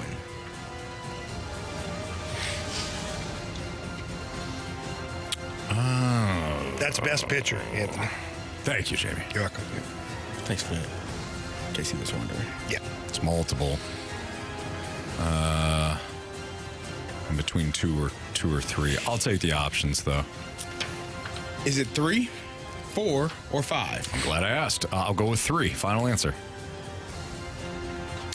Question number 3. At 3-18, the White Sox are off to their worst 21-game start in franchise history. Anthony, they are now 3-19, if you wanted to know. However, last year, only one team in the AL Central finished behind the Southsiders. Can you name that club? Well, it's not the Twins or Guardians. So it's either the Royals. It's got to be the Royals. Royals, final answer. All right, They were Antoine. a real crap box last year. Who was? The Royals were a real crap box. Off to a good start this year, though. Mm-hmm. You ready? Yep. Okay, question 4. In 1989, one Cardinal managed to appear in 163 games. Who was that Cardinal? Fantastic question, Jamie. Fantastic. Can I have the options, please? You sure can. Was it Ozzie Smith, Pedro Guerrero, or Jose Oquendo? I'm going to go with the secret weapon, Jose Oquendo. Final answer. Hey. All right, let's go over this. Question number 1. Over the weekend, the Cardinals managed to face Milwaukee in their first divisional series of 2024. Who holds the Brewers' single-season home run record? Tim, you said Prince Fielder. Oh. Anthony, you also said Prince Fielder. Answer is Prince Fielder. But Tim did not need the option. Nice job, Tim. Tim up 2-1 You early. sneaky son of a nice job. In this one. We'll just run it through here. Question 2. On Friday, Houston's Justin Verlander made his season debut against the Washington Nationals. How many Cy Young Awards has the 41-year-old ace won? Tim, you took the options. You said 4. Anthony took the options. You said 3. Answer is? It is 3, gentlemen. 3. Anthony ties it up, 2-2. Question 3. At 3-18, the White Sox are off to their worst 21-game start in franchise history. Last year, only one team in the AL Central finished behind the Southsiders. Name that club. Tim, without the options, you said Seattle. Anthony, without the options, you said the Royals. Answer is? The Kansas City Royals. Kansas City Royals. Yeah. I think we know where this is going. Last question. In 1989, one Cardinal managed to appear in 163 games. Who was it? Tim took the option, said Ossie Smith. Anthony took the option, she said Jose Oquendo. Answer is? It is the secret weapon, Jose Oquendo. Tim? You have chosen poorly. You lose. Not today. Anthony got you today, Tim. Yeah. Baseball's not my strong suit. I was really pulling for hockey. Hey, typically you get hockey if you choose me. So the wheel's evil sometimes. Yeah, it is. Great effort. Appreciate you, Tim. I was just happy I was able to pull Prince Fielder out. Yeah, that's impressive, man. Buddy. Absolutely. Yeah, nice work on that. Absolutely. Good work. Tim. Thanks for listening, Tim. Yep, thanks for having me. Take care. All right, take care, buddy. When you said the Mariners, I thought, oh no, did I not listen? That's why. Did I not listen to the question? When Tim said the Mariners without the options, I was like, oh boy, he's got the divisions. Yeah, a little mashed up there. Well, he didn't stand a chance. You were in the darkness. So. That's very true. No, Marsh, thank you. That's a great point. What? Sure, Jamie. So about what, 5:30? Yeah. Come back. Yeah. Okay. We'll need you then, okay? I know you weren't in there that long, but how many hands? What are we thinking? Like 25,000. He only had access to 2. Yep. And not my own either. Oh boy. Anyways, weird. The Cardinals have the makeup of a What? The Cardinals have a makeup of a postseason team in their offense? Oh God. Here we go. This, you don't think? Cue the 618. What? Yeah. Offense is. Oh, I get it now. Okay. The Cardinals have the makeup of a postseason team if their offense is blank in the league. Not blanked, but blank. I was going to say correct. Yeah. We'll fill in the blank next on 101 ESPN.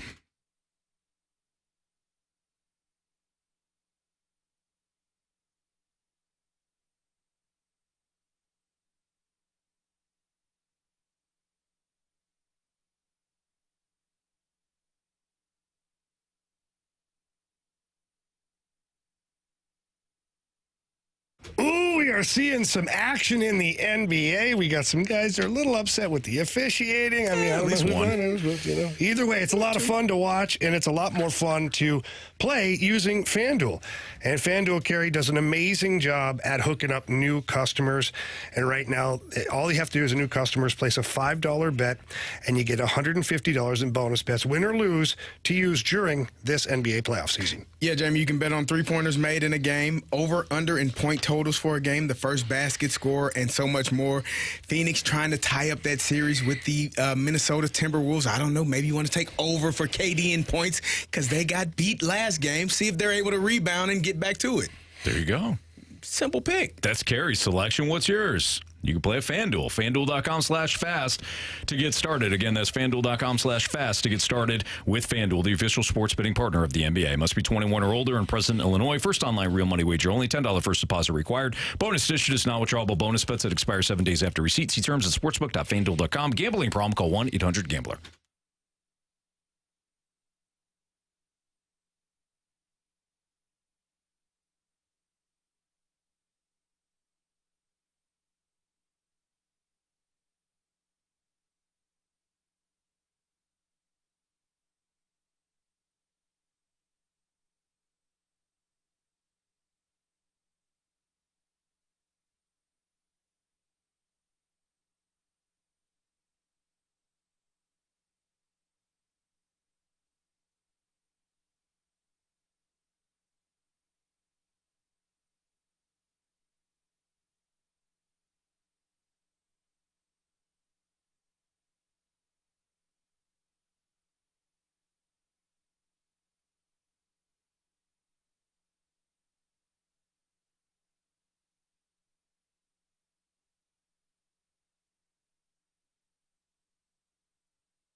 It's a Fast Lane here on 101 ESPN. My good buddy Anthony, he teased the Cardinals before break, and the question was, the Cardinals have the makeup of a postseason team if their offense is blank in the league. And so, Anthony, since you teased the segment and you're setting it up, I'd like you to set it up so our listeners and Carey and I can figure out what the hell you're asking us. Yeah. What I'm asking you is this. I don't know. Marsh, what are you asking us? All right. Oh, gentlemen. What were you thinking? Like in a certain category, like first in home runs? Or top quarter, yeah. or second in home runs. On base percentage. How about... What about productive outs? So that's a good one too. Yeah. Look at you. I'm gonna say no. So let's peel back the curtain. Whoa. Let's peel back the curtain of the show. Sometimes Carey comes up with an idea. Jamie comes up with an idea. I come up with an idea. Sometimes it's Marsh that comes up with an idea. So this one was birthed from Marsh. So what specifically were you thinking on this? So the way I look at this is, one, this team right now, the pitching is pretty decent. A lot better than it was last year. They're keeping this team in games. The offense has struggled. Last night, they obviously get 2 home runs from 2 guys that really, really needed it. But I look at this team, and I think if the offense does come alive with the way that they're playing right now, at least the starting rotation, the bullpen's been great, I think they do have the makeup of a postseason team. Now, whether or not that is a wild card team, a division winner, that's up for you to decide. But if this team is going to make the postseason, where does their offense need to get to? Does it need to be a top 10 offense? Let's just say everything stays the same. The pitching is so-so. Michaelis, maybe every 3 starts, he gives up, he has a good start or has a bad start, whatever. Let's just say everything's the same except for the offense changes. Where does that need to be? What does it look like? Is it middling? Is it a top 10? Does it need to be top 5? I think a top 10. I think if the Cardinals' offense is top 10, with the pitching that they're currently getting, both from the starters position and mostly the bullpen, which has been really good for the Cardinals, if they have a change from where they are now at 27th-ish in the league, somewhere in there, which is the bottom 5 to 6 teams, if they could go to one of the top 10 teams, I think, not only do I think, I know the change will be drastic in where they are in the standings. And obviously, that makes them a more difficult team to play against and better odds to be a playoff team. So I guess it all depends on what the metric is, right? So are we talking about runs scored? Are we talking about a certain category? I think runs scored. Because to me, that's the ultimate one. Like, that way there you don't have the debate of, well, manufacturing runs or long ball. No, it's runs frigging scored. Right. Bottom line. Yeah. So Arizona is the top team in the league in terms of runs scored. And they're 11-13, but they're only 2 games out of the NL West. Atlanta, Baltimore, Cleveland, the Dodgers, Padres, Cubs, Brewers, Rangers, and Reds. Those are the top 10 beyond Arizona in terms of runs scored. So certainly a good metric. I also think when it comes to, and this, granted, it kind of goes hand in hand, but if you're not top 10 in home runs in Major League Baseball, you might have a difficult time making the postseason. Baltimore, Boston, the Royals, Dodgers, Brewers, Braves, Phillies, Padres, Astros, Angels. Not all those teams are faring well, but it's early in the year. I think you got to have the ability to drive the ball out of the park.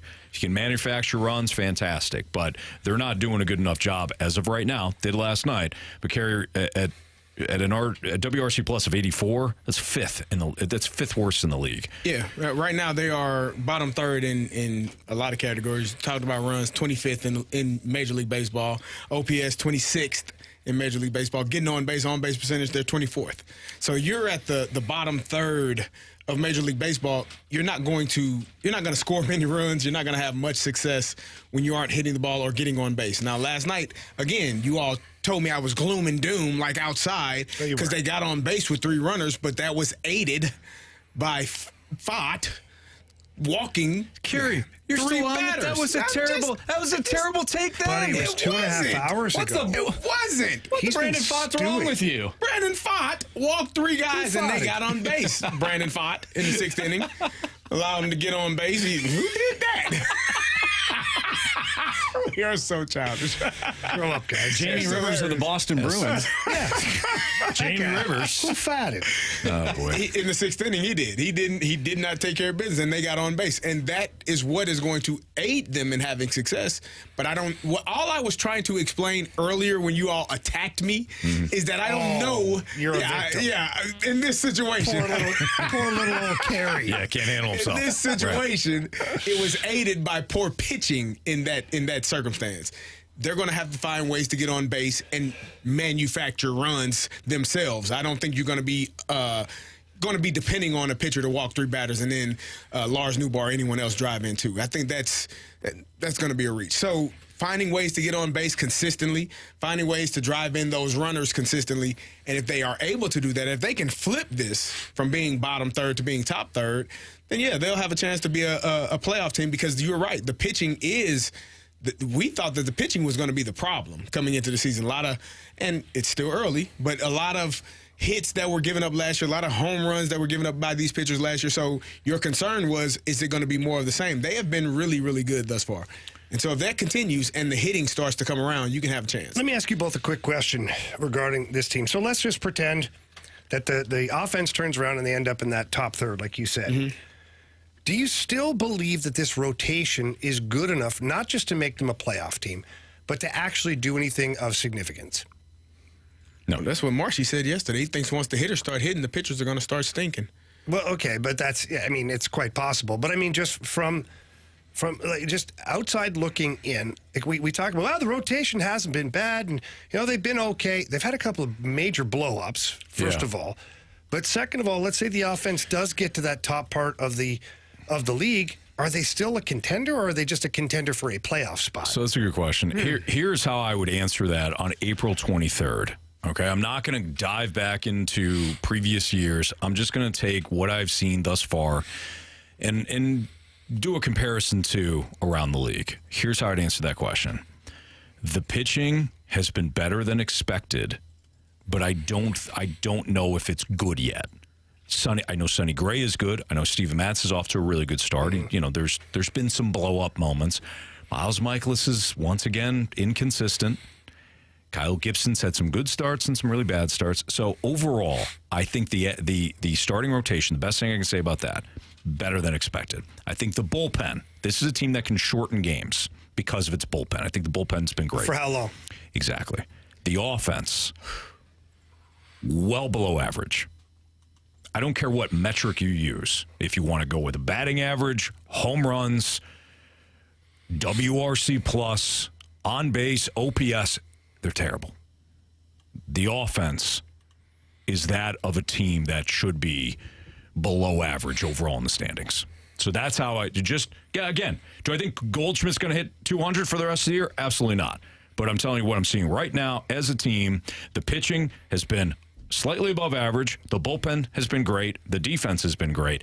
The offense is the anchor right now, and not in a good way. But that's why I asked the question. Yeah. Is even if the offense pulls a 180 here and ends up at the top tier of the league, is the rotation strong enough to get them? Because once the playoffs start, after your game one Sonny Gray start, to which I think everybody right now in Cardinal Nation would be pretty confident putting Sonny Gray against anybody. No question. After that, though, what happens? After that, you're okay. So what are you dealing with? I don't know. Are you dealing with Steven Matz being healthy and much better than expected? Are you dealing with Miles Michaelis settling some of the inconsistency woes? Did you make a deal at the deadline? Probably not. But if you did, there's some variables that can change. But this is exactly why I'm asking the question. Because other teams that are actual contenders, they're rolling out 3 guys. Sure. They've got 1, 2, 3. Now, they're not all aces, but they're 1, 2, 3. Like, you know who the number 2 pitcher is. You know who the 3rd guy is. And that's just the way it is. Yeah. The Cardinals, we don't know. Like you just said, is it this guy? Is it that guy? I don't know. It's Sonny Gray, for sure. But then what? Even the Diamondbacks have that. They got Zach Allen, Merrill Kelly, Brandon Pfaadt. That's what I'm saying. Yeah. I mean, again, it does come back to the pitching at some point, because Sonny Gray has done outstanding. Kyle Gibson has shown you an outstanding start. Then he showed you a not so outstanding start. And then Lance Lynn, I don't know. I think, Jamie, your description of it earlier, he's going to have a bar fight at some point in the first 3 innings. He may win or he may lose. I don't know. And then he's going to get himself corrected and be back on track. So I don't know. And what we get from Miles Michaelis is still, I think that's still up in the air. Like, what is he going to bring day in and day out? Because that is probably the one. If out of all the 5 starting pitchers, that's probably the one that you're most concerned about. Do you disagree with that? Michaelis? I'm concerned because he was supposed to be your number 2, that's your why, guaranteed guy. That's why I'm saying it. Now we don't know. Steven Matz coming in, you were like, is he going to get injured? Is he going to, okay, he's doing okay. Kyle Gibson, we don't know. Lance Lynn. Sonny Gray, we expected something, but maybe not this good, but it's been outstanding to see. Miles Michaelis is probably the one starter that you have the most concern about.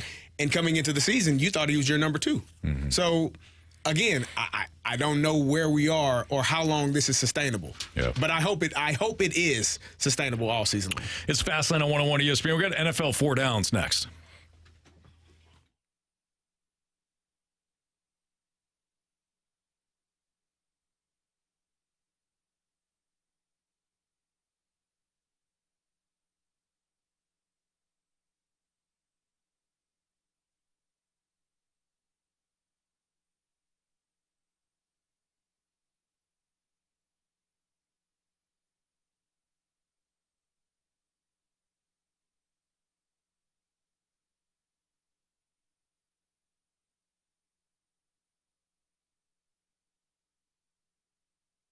When it comes to R&R Tire Express, if you need new tires, they have great offers and flexible payment options. That's what they're all about. They know that buying tires isn't exactly the most fun thing. You either blew out a tire or, you've got issues with, the tires wearing out throughout the course of, the time that you own the car. And again, it's not necessarily the most fun experience, but at R&R Tire Express, they make it easy. And you can't buy much for $20 these days, but at R&R Tire Express, $20 does get you a set of tires. Put $20 down at R&R, and you will drive away with not 1, not 2, not 3, but a full set of 4 new tires today. And that installation fee, that is on R&R Tire Express. So all you have to do is request a quick quote at rnrtires.com to lock in your $20 deal. There's no commitment. There's no credit card checks.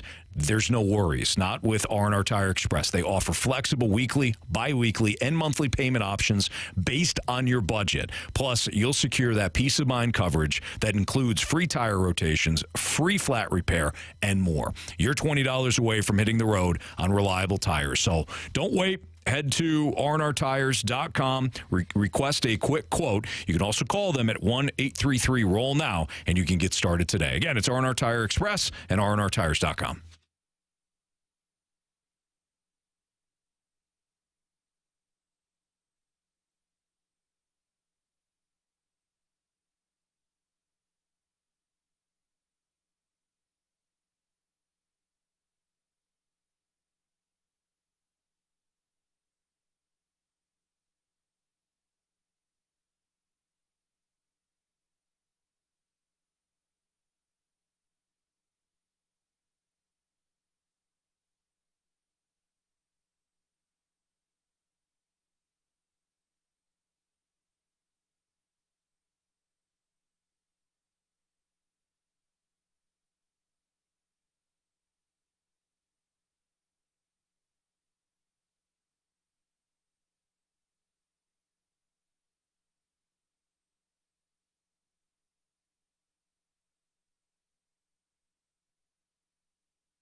101 ESPN Sports Center. I'm Andrew Marsh. It's time for a Sports Center update driven by Johnny Londoff Chevrolet and Johnny Londoff Autoplex. The Cardinals a winner last night, 5-3 over the Arizona Diamondbacks. Paul Goldschmidt hit a home run, made it 3-3, and then Nolan Gorman in the ninth inning with a 2-run walk-off blast to give the Cardinals the win. Steven Matz will take the mound going up against Tommy Henry tonight in Game 2 of this series. First pitch is at 6:45. Tonight on 101 ESPN, you can listen to the Timberwolves and Suns Game 2. Pregame for that one starts at 6 o'clock. Also, the NFL Draft is this Thursday, round 1. So we have some NFL 4 downs to cover. That's coming your way next right here in the Fast Lane. I'm Andrew Marsh, and this Sports Center update is driven by Johnny Londoff Chevrolet and Johnny Londoff Autoplex. See them at londoff.com. Chevy, together we drive. Are you kidding me?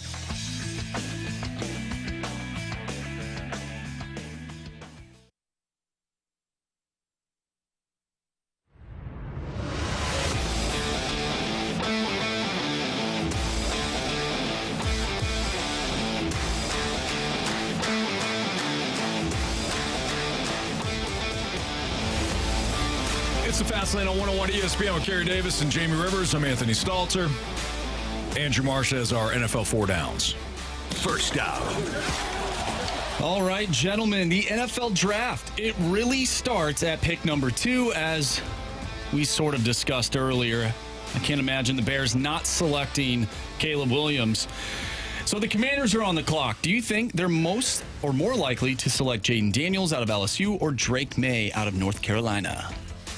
I think they're more likely to select Jaden Daniels. I know that there's the report out there. I think Diana Rossini had it, where she had said that the Commanders had a bunch of potential draft picks in for a pre-draft meeting and visit, and then went to Topgolf, and Jaden Daniels apparently didn't necessarily love that because he didn't get any one-on-one time with the coaching staff. They had them all together, blah, blah, blah. I don't care. I think the Commanders look at this and say, we see a franchise quarterback in Jaden Daniels. I don't think they're going to take Drake May. That's just my opinion. Carey, what's your apprehension with Jaden Daniels? Because every time we bring up his name, you make a face and you're like, you give your head tilt. I don't have apprehension. You're not endorsing I it. just don't know that he is the franchise quarterback that some may think or want him to be. I mean, I think Caleb Williams is that, barring any injuries. I think he projects more as that. Drake, it's those three. Just watching them play, I really enjoyed Michael Penix Jr. playing football. Now, he may have like a longer wind-up. He's a little bit longer and lankier, and it may not be appealing to some of these GMs and coaches, but I think he's a winner. I think he does a great job. I don't have anything against Jaden Daniels, but I definitely don't think that he is the next Lamar Jackson. And so I think if you're comparing if we're taking it away from the Lamar Jackson comparison, though, like that's a hefty, like we could say, he's the next Tom Brady, and we know that nobody is. Okay, but coming out of Louisville, I mean, Lamar went the last pick in that draft, right? In the first round of that draft. Yeah. So I don't think Lamar. Well, that's because everybody else was an idiot. Okay, fair. I mean, that bothers people when you call people idiots, but it certainly doesn't feel good. Don't be an idiot then. Okay, fair. Less stupid people. But coming out of Louisville for Lamar compared to where Jaden Daniels is coming out of LSU, are there more similarities then, or are you still like, I can't get past the fact that Lamar's an MVP, 2-time MVP? Yeah, I don't. Blank yourself, San Diego. You're an idiot. Yeah. Okay. Yeah. All right. Fair enough. Just want to know where I'm at. Jaden Daniels might be pretty good, but I don't know. It also matters what you have around you. I mean, I don't know how good any New England quarterback is going to be once they get to their pick, because they don't have a lot of weapons around them. I do feel like the Washington Commanders have more set up for success of a quarterback in terms of the skill position that you have around them. But again, when you're picking that early, it's just Chicago for me is the best team because they traded to get that pick. And they earned it as well. They got number 9 also. Right, they didn't, right.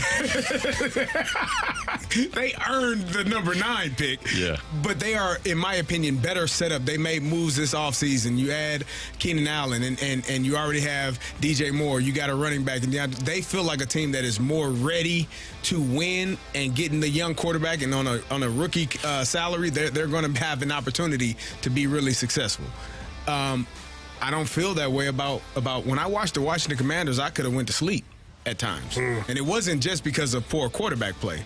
It wasn't appealing. So I don't know that they have, the needed tools around him. Whoever it is, Jaden Daniels, Drake May, whatever it is, I don't know they have the tools around them to be successful. Second down. All right, everyone assumes the Vikings will trade into the top 10 at some point to select Michigan quarterback J.J. McCarthy. Do you think McCarthy to the Vikings is a layup, or do you see another team making the move? Marsh. You know what? I'm just going to buy in. Give me, the last guy that came out of Michigan that was a good leader. Yeah. Didn't really play. Drew Henson.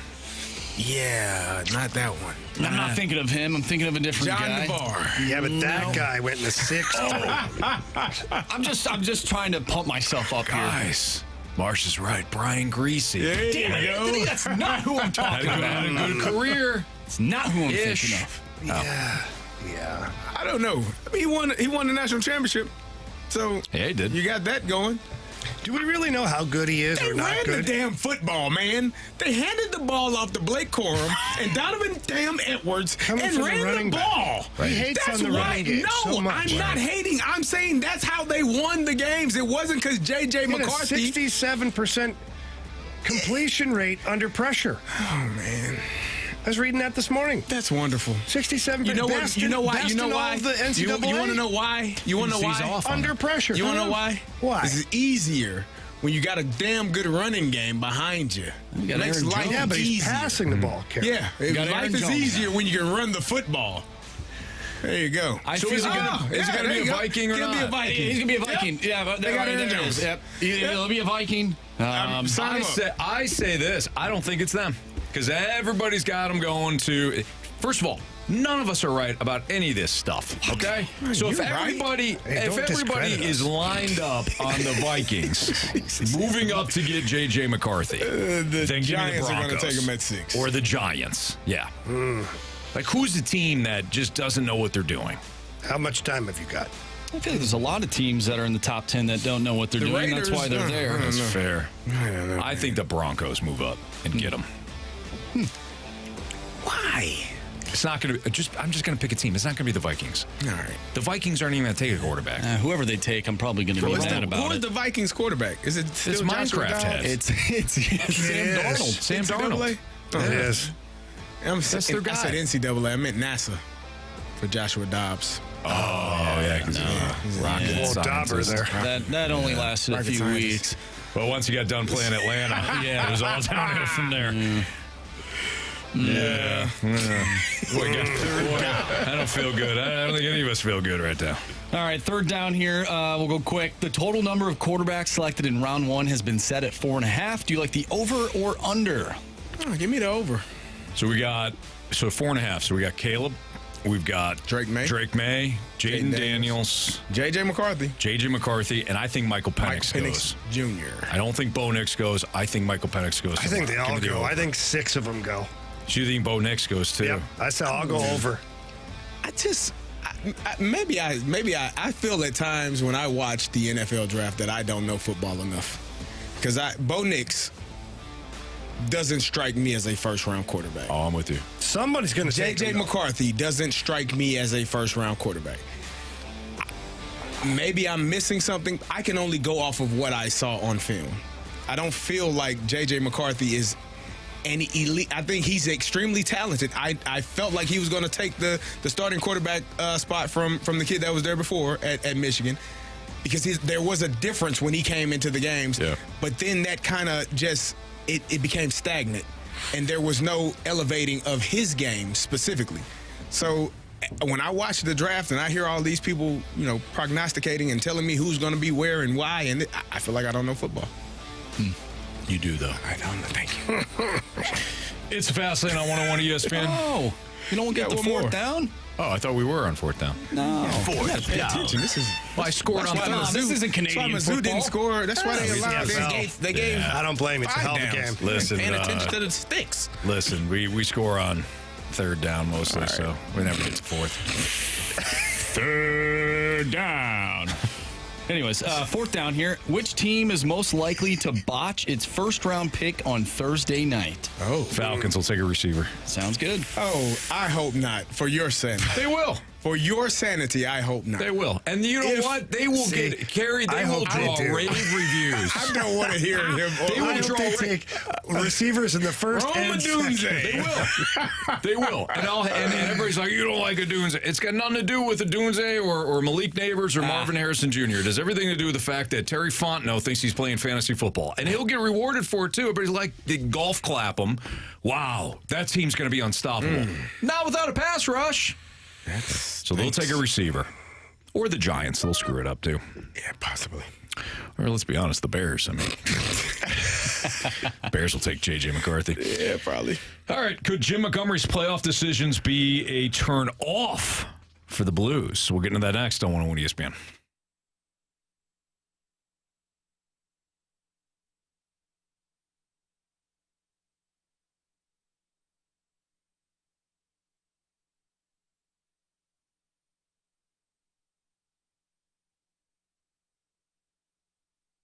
If you're looking for that amazing customer service when it comes to your local pharmacy, the Medicine Shop in St. Charles is your one-stop shop. You head in there, and the representatives do a great job of making sure that they can answer your questions, and whether it's cold and flu, allergies, aches and pains, they're going to take great care of you. And fellas, if you're currently taking ED meds, nobody cares, especially the Medicine Shop. They want to help you.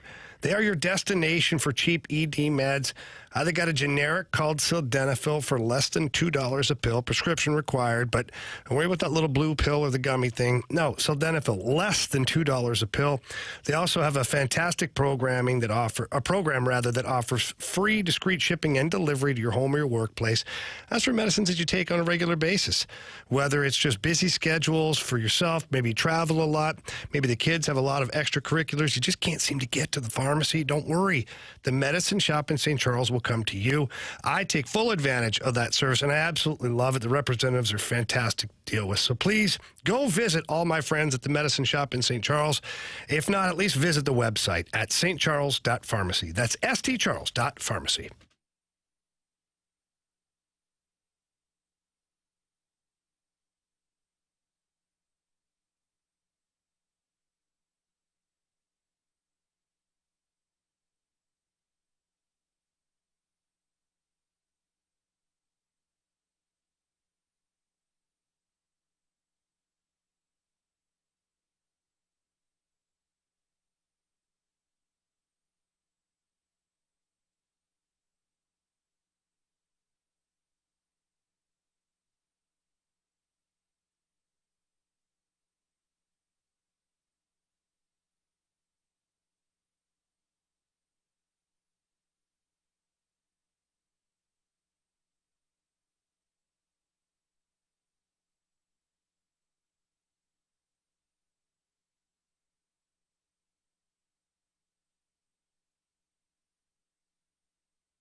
This is Fastlane on 101 ESPN. Jamie Rivers, Carey Davis, Anthony Stalter. We've talked about Jim Montgomery, the former Blues assistant, and somebody that has a name that has popped up a lot when it comes to the Blues' potential search for head coaches. Well, he's coaching the Boston Bruins right now, who are now even with their series with the Toronto Maple Leafs. They won the game 1, but lost game 2. Do you think, Jamie, do you question any of the playoff decisions that Jim Montgomery has made thus far? And do you think it could be a turnoff at all for the Blues? I don't necessarily think it's a turnoff for the Blues or anybody else that's in the market for a Jim Montgomery type head coach, but it is concerning a little bit when it comes to his. And listen, Jim Montgomery's not alone in making these decisions. I know that from experience. The coaching staff, the goaltending coach, everybody has an opinion on it. Now, the head coach usually has the final say. Yeah. And last year, he went with Linus Ullmark for the duration of that Florida series, or the bulk of it anyways, and then went to Swayman out of nowhere in Game 7. Yeah. And we know how that ended up. Yeah. And so to set the stage properly for our listeners, Swayman and Ullmark were the two best goalies last year with goals against all that in the National Hockey League. And a lot of times they split starts. It's not like a 60 starts for one guy, 22 for another. Yeah. Like this season, legit. to give you an idea, Swayman started 44, Ullmark started 40 games. So, they're right there. But I just found it odd because Swayman, we'll go regular season. Regular season, 2.5 goals against, 2.53 for Swayman, 2.57 for Ullmark. 916 save percentage for Swayman, 915 save percentage for Ullmark. So, literally you're almost getting the same goalie. Where it changes for me is when it comes to the postseason. Because sometimes your goaltender can be the biggest mental warfare that you have over the other team. Mm-hmm. And Jeremy Swayman in Game 1, which they won, he had a 1.01 goals against, a 972 save percentage. He had 35 saves. Unbelievable start for him. Right. You're firmly lodged inside the Maple Leafs' head at that point. Right. And his record against the Leafs is sensational. Mm-hmm. I don't think he's lost to the Leafs. So why don't you pull him? Yeah. So in true form, the Bruins alternated starts, so it's not like it was shocking. Yeah. But when you got Henrik Lundqvist, who's a Hall of Fame goaltender, on national TV, and he goes, "No shot, no way, no way I'm flip flopping the goalies. I'm going with Swayman. I'm going with the guy." And then you go with Ullmark, and Ullmark, his numbers aren't terrible, but a 3.08 goals against after one game and a 912 save percentage. Yeah, not what Swayman did. He wasn't the reason you lost. He made some spectacular saves, too. He had a good game. But Swayman was firmly lodged inside the Maple Leafs kitchen cooking steak and eggs. Austin Matthews, these guys are passing up shots on Swayman at the end of the first game because they're looking for a bigger, better play. So for me, that's where I think Monty is overthinking it a little bit. Ride it out with Swayman. Maybe Swayman's your guy for the Leafs series. Maybe Ullmark's your guy for the next series. Maybe they have different strengths. Mm-hmm. If you're committed to this two-goalie system, find a way to make it work. Alternating goalies in the Stanley Cup playoffs, it just does. Over the course of time, it has not really worked. Yeah. That's because it's the playoffs. Playoffs are a completely different animal. And I remember they lost in that first round, and they did go to Game 7. And I think everyone was wondering, why did you switch your goalies at this moment? That to me is a bit concerning because maybe it's a feel, a gut, and it's okay if it works out. But if it doesn't work out, then you lead people to have a lot of questions about what the hell are you doing and why are you doing it. And to your point, if you're having such a great game with Ullmark in that first game, I think in the locker room there is some I don't know this to be true, but I would assume there would be some questions what are we doing? You understand that both players have played well, but playoffs, to me, you can throw out the entire season because it does not matter. Uh-huh. It is a completely different animal, and the intensity is ratcheted up. The energy is, the anxiety is, and so when you start making shifts like that, it can, and I don't know that it has, but it can cause a problem in that locker room, especially if you lose in the first round like they did last year. Yeah, I think that because Ullmark played very well, and I don't believe he was the reason they lost. I think it'll be fine. Mm-hmm. But what happens when it does blow up? Right. What happens when it's that one game that you're like, okay, you know what? A loss still counts as one loss. We gave up 7 goals. We'll put it behind us. We'll park it. But you gave up 6 or 7 goals with maybe the goalie you shouldn't have had in, possibly. Right. And this goes back to, remember the Blues, the last time they're in the playoffs, played against the Minnesota Wild. Minnesota Wild had Marc-Andre Fleury play every game except the deciding game. Yeah. And they put Cam Talbot in. How'd that work out? Not great. It didn't work out. Yeah. That was Dean Evison overthinking the situation again.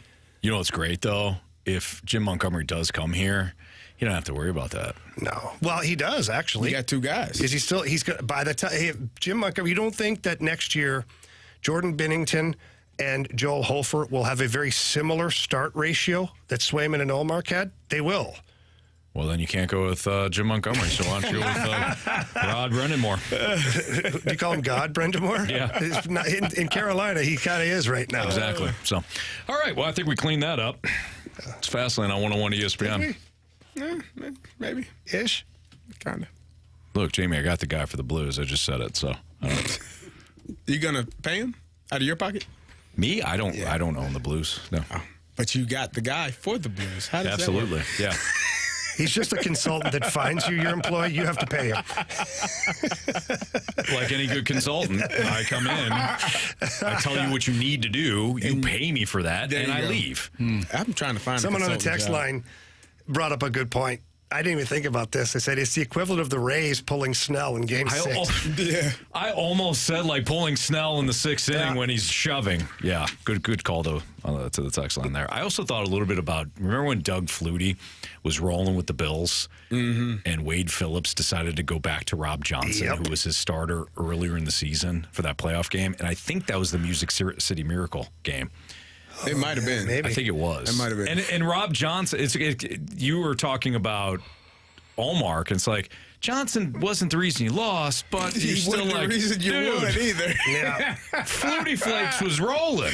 Rolling. All right, Sports Six Pack is next. 314-399-9646 is the Air Comfort Service text line. If you've got a question for us, send it in. Again, our Sports Six Pack is next.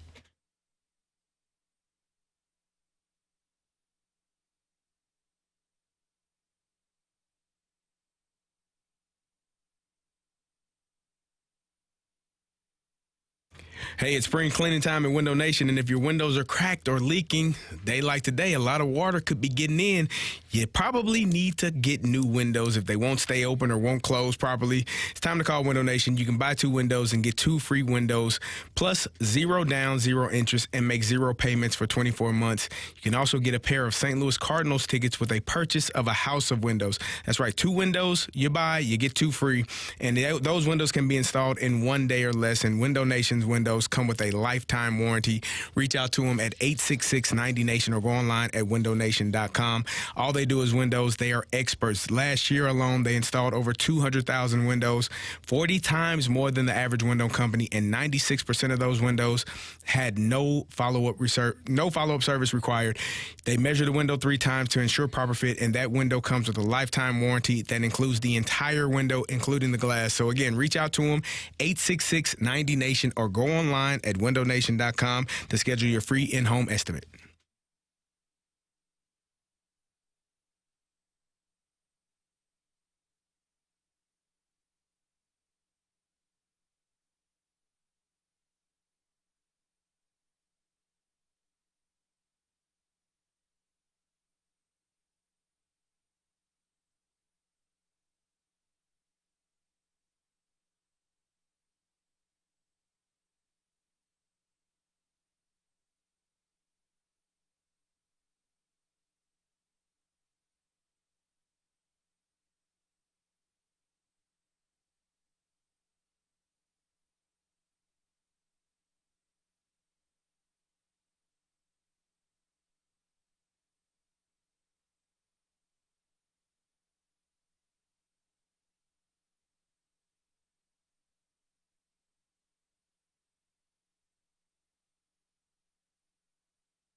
It's time for the Fast Lane to answer your sports questions. I want to ask you a bunch of questions, and I want to have them answered immediately. Asking me all these weird questions. Answer the question. Answer the question. Answer me! The Sports Six-Pack is now. It's the Fast Lane on 101 ESPN. Carey Davis, Jamie Rivers, Anthony Stalter. 5:04, your time check brought to you by Clarkson Jewelers, an officially licensed Rolex jeweler. Time for the Sports Six-Pack. Marsh, go. Question number 1. From the 636, how much does last night's walk-off propel this Cardinals team? Hitters who were in a slump finally saw production. What can a situation/walk-off win like that do for a struggling team? Well, I think that those were two guys that needed it big time. No doubt. I mean, if you can't plan it any better. To have Goldy hit a home run, they can get on base in the bottom of the ninth, and then Gorman to have a walk-off. I mean, it can do wonders. And Carey, you know this. Anthony, you know this from playing sports your entire life. Like, you can play poorly, have some bad luck or whatever, but the moment you do something really good again or great, like, it changes. It can change the vibe of everything, and then all of a sudden, you can't do anything wrong anymore at that point. So it could have a big impact on both of these guys. It takes one thing. And like I said, I told you all the day before Paul Goldschmidt had that, I think it was a bloop single, and I was like, I'm picking him for a home run because it just takes, it's like a shooter seeing the ball go in the hoop. Like, if you see the ball, you've been struggling, been streaky and slumping, you see the ball go in, now all of a sudden, I can shoot again. I'm good. And so I think the same thing with Nolan Gorman, what you saw yesterday, him turning on that pitch and hitting a shot, a rocket out. Paul Goldschmidt hitting one to right center and getting that to go over the fence as well. It just gives you confidence. Now, Jordan Walker back in the lineup. Hopefully he can hit one out or hit one in the gap or, get a 3-hit day and kind of get his confidence going again. And if those three guys who have been struggling are hitting better and hitting well, you have more opportunities to score runs, which is what this team is needing. Question number 2. Why is that important? I thought about this in multitude of ways. I don't think you can win if you don't score. That's a good point. Yeah. I'll look into it. All right. Thanks. Let me know what you find out, Steve Carey. From the 314, if you could have any sports memorabilia from any game, what would you have? Mine, a.k.a. the 314s, would be Chris Carpenter's jersey, Game 5 of the NLDS. I would take one of those rare Honus Wagner cards that I could sell for millions. That's not game memorabilia. Game. Could be a game-worn jersey card. He was wearing a game-worn jersey in the photo. In the card. Uh-huh. Ooh, shut up, Jamie. Oh, Can I sorry. take, this might be, what do you all think about this? You think it was really Kurt Schilling's bloody sock? No, that was not. You don't think it was real? I have Who talked would do to that? Why would you, what would be the point of doing that? I have talked to lots doctors of people. I talked to a guy who played on that team. Is he one of those guys? And yes, he's definitely one of those guys. You're not that guy. Now, there was a cut there. There was some blood. He just but he embellished it with whatever. Whatever. They tested it. Does it show blood? Because then I'm selling that sock. I don't give a damn if it was real or not. Do they think it's real? They do. Or maybe they want to buy it because they don't think it's real. Either way. Some people are so rich it doesn't matter. It's just a conversation Whatever piece. you want. Yeah, I that's spent $3 million on that sock. Right, I don't give a crap about that sock, but you can have it. It was worth it. Thinking up my trunk anyway. Yeah. Yeah, I think mine would probably be Roy Hobbs' broken bat, the Wonder Boy. That's a good one. really good call. Yeah, that's a good one. Really Yeah. There's a lot. Yeah. It's a good documentary. What about Rowan Gardner's first strikeout? Like the ball from his first strikeout. Or what about the glove? Yeah, what did the glove do? Yeah, definitely. What did the glove do? Oh, it was his mother's glove. Or the one that This is his mother's mitt? floated in. Yeah, it was his mother's mitt. Yeah. It said Mary Well, right what does there. That, yeah, but what does that have to do with anything about throwing the ball? Well, it's just the glove that he game-worn wore. memorabilia. It's his glove. All right. Fair enough, guys. I'm just trying to figure it out. Maybe here. some of that hot ice that was in that documentary as well. Yeah. Get some hands on that hot ice. Yeah, he warmed up the ice. Because some guys like the ice baths and some prefer heat after games, Jamie. do. So You should always. the guy from the Sticky Bandits just warmed up the ice. The Wet Bandits. Yeah, the Wet Bandits. They changed it. Sticky Bandits were in the second. They changed when Anthony, when that's a different movie. They changed it to Sticky Yeah, that was Bandits. called Home Alone. Did you guys know? Did you know? Not So Home Alone is the one we were talking about. That movie was filmed in a gymnasium. No, it wasn't. It was Yes, a it house was. in Winnetka. I've seen it. Yeah, the outside of it. The outside. I've seen the inside of it. I went right up to the window and looked right inside the window. Did you see I inside? risked it all. As far as memorabilia goes, I think there's a couple things that'd be pretty cool, like Sidney Crosby's stick from the gold medal overtime win against USA. Mario Lemieux, his stick scoring the overtime or the last goal against Russia in the Canada Cup in 1987. Anything like that, I think would be pretty damn cool to have in your man cave or your home or your office or whatever. Are you keeping it? Yeah, for me, I'm keeping it. I mean, I'm not in a need right now to where I have to sell it. But if I was, I would sell it quickly. Yeah. Well, yeah. What about you were a Joe Carter's bat when he hit the home run? Joe Carter, that'd be pretty sick. Like if you could get that signed. Yeah. The actual bat. If I could get my hands on Joe Carter's bat, that'd be absolutely fantastic. Okay. Mm-hmm. I think Steve Bartman's headphones would be pretty cool too. That's a good one too. Yeah, and that turtleneck. Yeah, that green turtleneck that he had. Now, hold on, just the look, baby. Look he had. I am not a Cubs fan, and I despise Cub fans for blaming him. Yeah, like Moises Alou had a chance. Come on, man. What about Alex Gonzalez? He had one through the wickets. Was it Alex Gonzalez? They had opportunities. It was. No, you're right. It was Alou. Moises Alou in right field. Gonzalez was the shortstop who botched the same play. inning. Yeah. Like, you all blamed his life was terrible after that. I watched the documentary or something. It was awful. Yeah, it the was 30 for 30. ridiculous. They Man. had to get him out of the stadium. People are trying to kill him. Oh man, is that what happened? Yes. It was awful. It was awful, man. Yeah. They did that man. His whole life was turned upside down because the damn Cub. Because Moises Alou blamed it. It's your fault. Right. Man, who doesn't reach for a ball when it's hit right to They them? all did. Everybody around him did. Everybody around, and they all pointed his hit him. You disgusting Just because human he being. got a hand on it. Right. What? Yeah. Oh, No, I mean, you got to catch that thing. You do got to catch it. You know? Moises. All of them. Everybody. That was terrible. And who knows? Maybe Moises Alou's old ass isn't catching that ball.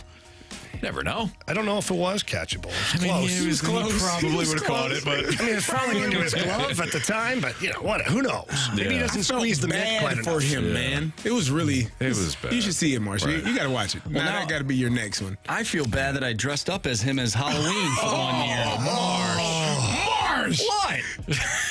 Come on. Man went into hiding. His life was on the line. It's a good costume. They wanted to bring him back when they won the World Series in 2016, and he's like, "No, I don't trust you people." Kill me. Yeah, you're gonna put me on the pitcher's mound, and everybody's gonna throw baseballs at me. No thanks. No. Yeah. Jeez. That's terrible. Question number 3. All right, this one comes from Tanisha from the Snake Pit. What's so funny? I don't know. I just looked at Jamie, and he had a funny face. Interesting question here. Out of all the Batman movies, who do you guys think played the better Batman? Tanisha's would be Michael Keaton. I like Michael Keaton in the I do first one. like Michael Keaton in the first one. Yeah. Christian Bale. I didn't like George Clooney. Oh, God. No. Yeah, the Batman nipples. Yeah. George Clooney. That was not his fault. It was really cold, first of all. The entire time. Mr. Freeze was They there. made the uniform for him. Like, Mr. Freeze is there. Who doesn't have that problem? It's a cave. It's going to be cold. Yeah. I think it's Michael Keaton Yeah. for me. Y'all don't like Christian Bale? He's okay. I liked Christian Bale. I like Christian Bale. Until the later ones where he's... Well, he's talking. Yeah. Yeah, it's too much. That became comical. It's too much. He was a good Bruce Wayne. He was a good Bruce Wayne. He was almost he was probably a better... Because they are technically, I mean, it's the same person, but like they're two personas. Oh, definitely, Marsh. Absolutely, yeah.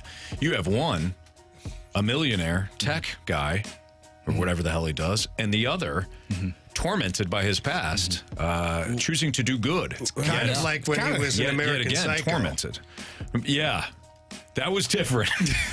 He had issues. I'm just saying. He had real problems. I mean, I'm just saying. Yeah. He had two different personalities. No, you're right about that. He's really good at that. You're right about that. He's no Christopher Robin who had 5. He should not 5 all the personalities. emotions. Make fun Yeah.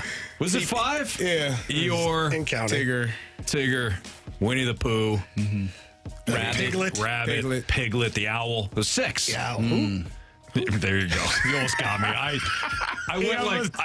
went up to the bait. Oh no, that's a lure. I've bit this one before. That's a lure. I'm gonna keep swearing. Yeah, you heard me. Yeah. The rest of the 6-pack next on 101 ESPN.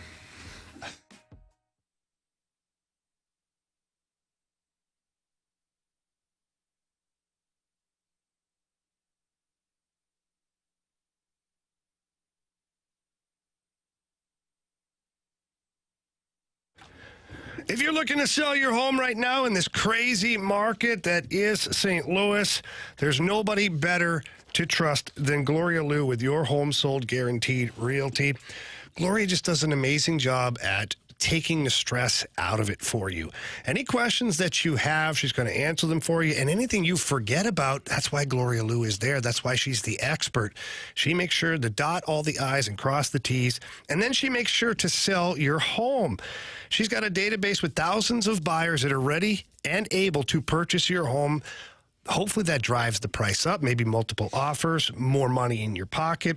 And the options that she has are incredible, whether it's a cash option, no showings. But my favorite is guaranteed sales. And that's where Gloria Liu will sell your home at the agreed upon price, or she buys it herself, and she guarantees all of that in handwriting.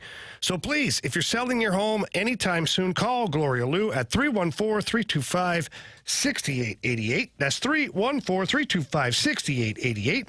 Or you can always visit gloriahasthebuyers.com. Conditions always apply. Gloria and the seller must agree upon the sales price and possession date.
It's time for the Fast Lane to answer your sports questions. I want to ask you a bunch of questions, and I want to have them answered immediately. Asking me all these weird questions. Answer the question. Answer the question. Answer me! The Sports Six Pack is now. All right, let's continue our Sports Six Pack here in the Fast Lane on 101 ESPN. Carey Davis, Jamie Rivers, Anthony Stalter. Here is Andrew Marsh. Question number 4. From the 661, do you think the Chicago White Sox are destined to be the next Oakland A's with the low attendance and two-team market? No, I don't think so. I don't think so. The Chicago White Sox have, you're either Cubs or White Sox in Chicago, and if you're White Sox, you're a passionate White Sox fan. You may not be happy with the team right now, and the team may stink, but I don't see that franchise leaving there. No, no, I agree. They got a really good fan base, like you said, Jamie. I mean, you're talking about a house divided big time there, and they got the White Sox definitely play second fiddle in the city. But the fans, I think, also like that that becomes their personality. There's a lot of people persona. It's second fiddle because of the media, the coverage. But more in people terms are paying of attention people, to the Cubs. You think? Because I don't think there's any question. Yeah, Wrigley's in way Chicago. cooler. I know more Sox fans than Cub fans. I go to Wrigley because of the history and stuff, obviously. But for the longest time, Comiskey or Guaranteed Rate Field, wherever there was nicer inside. Yeah, but I'm talking about the not peeing into a trough. You know what I mean? talking about with everyone. Talking about Wrigleyville, right there. All the things that are set up there. You're absolutely right. Yeah, you get outside the stadium for the White Sox. Yeah, I was gonna say you're in a different area. You get in the car and go home for stop signs. Yeah, you get in the car I've and been go there. home. Yeah, Jamie, South Side. You don't know anything about Chicago. I've been there. You're right. I lived there for a year, Anthony. My fault. You're right. I'll stick to Detroit. I went to school. That's on me. At U of I, so I definitely know. Yeah, I mean Champaign is right there, right down the road. What do you know about Chicago? It's right there. Good 2.5, 3 hours. Right there next to Champaign. Right there. That's hilarious. And I went to U of I, he said. I can't believe he said it. I'm skipping a jump back there. I went to Kansas. I know all about St. Louis. I love you, Carey. That's awesome. But no, I don't think the White Sox are going to move. Yeah. No. Question number 5. You're right about Wrigley Field, though, and the surrounding areas. Yeah. It's way more. Go to a White Sox game. What else? You're going home. Nothing. You're going in, I'm watching the damn game, and I'm moving out. Yeah. That's good advice. From the 618, would Wayne Gretzky have scored as many goals if goalies played the same style they play today? I hate these questions for every sport. Oh, but we appreciate you tuning in and leaving it on the coverage service text line. We appreciate you. Okay, I'm not going to sugarcoat anything. I hate these questions. And this listener knows that I speak my mind. I think that there's always going to be so many debates. When it comes to Major League Baseball, it's going to be different eras for pitchers, different eras for home run hitters. When it comes to basketball, before the three-point line, then add the three-point line. And then, there's so many things that are different in every era of professional sports that it's so tough to sit here and go, would he have scored more goals? Well, okay, I don't know. I'd like to think that he probably wouldn't have. The goaltenders now are so big. The gear is so big. They're agile. The style of goaltending has changed so much. But then the flip side of that is you look at somebody like Connor McDavid, and with the technology of the way the equipment is and the sticks and all the training and all the stuff that goes into it, what if Wayne Gretzky was like that?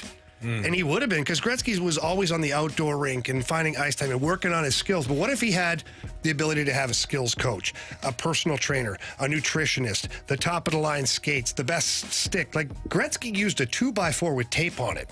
I'm not exaggerating.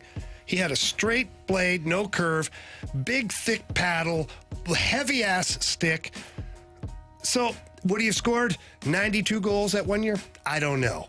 But I do believe that he still would have been a goal scorer. I still think he would have been a Hall of Famer. All of these things, the records that he set, like, how about the assists that he had? Like that, you know? So, again, it's not that I hate these questions, it's just that I hate these questions, you know? Feel free to text anytime to the Air Comfort Service text line 314-399-9646. We appreciate you. Anthony trying to paint me as the villain. Nice try. Oh, here we go. Here we go. Should we relive the lineup game? The listeners know. Okay? They know where they stand with me. Which wooden stick did you use growing up? Yeah. Was it a Sherwood? Was it your own or somebody else's, Jamie? Well, it's preferably your own. Although somebody else's is. When I honestly, truth be told, when I was growing up, we didn't have a lot of money. It's no secret there. I would be forced to wear all of my brother's gear and use his stick. And he was older, and so his skates, you put those big ass wool socks on, like 2 pairs of them to fit into his skates so I could skate. And then when we got a little bit more money, we had Canadian Tire up in Canada as like a loose comparison to like a Menards here, where you get anything you want, from sporting goods to you could tires. You bring your car to get it fixed, like you name it. And they had hockey equipment there, and they had like the hockey bucket or the bin, and they'd have a bunch of sticks just thrown in this barrel, and you pay like $5 for a stick. Get you one. Oh, $5. Yeah. Dad, can I have $5? Get a stick. And then finally, the one day my dad comes in, he hands me a $5 bill. He says, "Go get yourself a stick, son." Oh, that's awesome. Like, yes! Got to pick and I up was your like, own. every stick, flexing it, looking at the curve and whatnot, and it was pretty awesome. That is cool. Funny story, speaking of flexing sticks, one of my buddies growing up got a new stick, like one of the newer sticks growing up, and he was showing it off to everybody in the lobby, flexing the stick. Oh, that puppy snapped right there in the lobby before he even used it. It was hilarious. That sucks. By the way, speaking of Canadian Tire, Anthony, you're good with arenas and stadiums.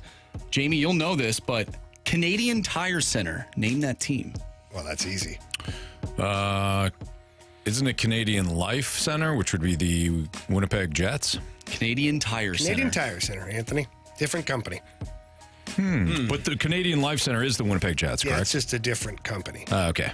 Kind of like Pepsi and Coke. No more like Pepsi or like Allstate. That makes more sense. All right. That is the Toronto Maple Leafs. Now look closer. You're warm, obviously. You're in Canada. Well, you were just going over the provinces, so you should know this by now. The Ottawa Senators. Yes! Yeah.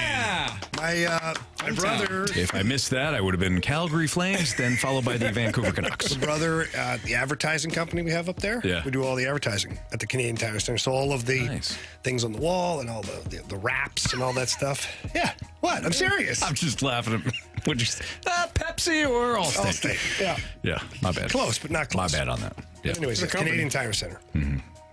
What's the American Airlines Arena? That's Dallas. That's Dallas. Nice. Good job. What is the Ball Arena? Colorado. Denver. That's Denver. Or Colorado. Same thing. Which team, though? Nuggets. The Avalanche. The both of them. NBA guy. Yes. Definitely. Yeah. Question number 6. All right, going back to the snake pit. This one's from Gator and Mike S., a little tag team there. Do you think Cody Schrader will make an NFL roster, or is he more likely to end up in the UFL?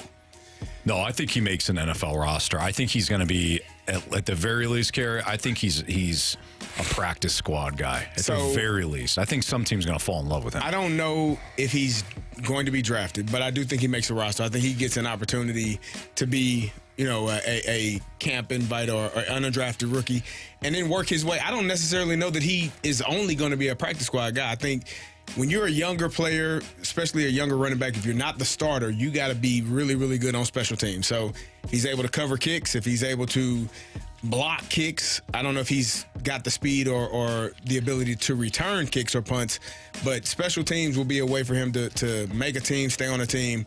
But watching him, he was fun to watch. He is a running back that most of these guys never come out of the game. I don't know if it was the Tennessee game or the Florida game. Played every snap. and I mean every snap until they took the starters out late in that game. And it was impressive. Was it the Tennessee game? He had almost 200 yards rushing? Yes. It was the Tennessee game. Caught passes out of the backfield literally every single snap. Run, pass, catching, pass blocking, until the end of the game where they brought all of their guys out. And so that, to me, was extremely impressive to have that many yards rushing, to have that many snaps, to catch passes, do all those things. He is a football player, so he will get an opportunity. If he's drafted late, that's great for him because you would rather be drafted than undrafted.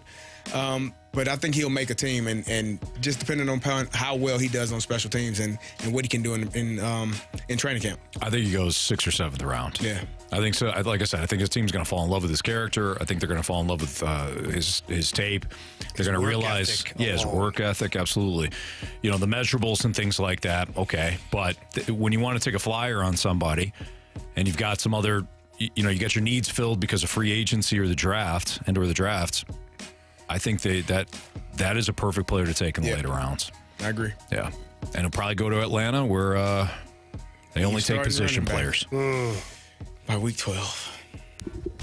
See, football's won in the trenches. That's why teams like Atlanta, they get built outside. I learn something new every day. Yeah. Somebody told me earlier it runs in baseball. Very important. Very. Yeah. Only way to win. Don't know how you win without it. You learn here in the fast lane. All right. That'll do it for Jamie Rivers. See you guys. See you, buddy. Had enough of your crap. Yep, I hear you. Love you, Anthony. Love you too, buddy. Beat the streak. Biggest question of the day. Next in the fast lane.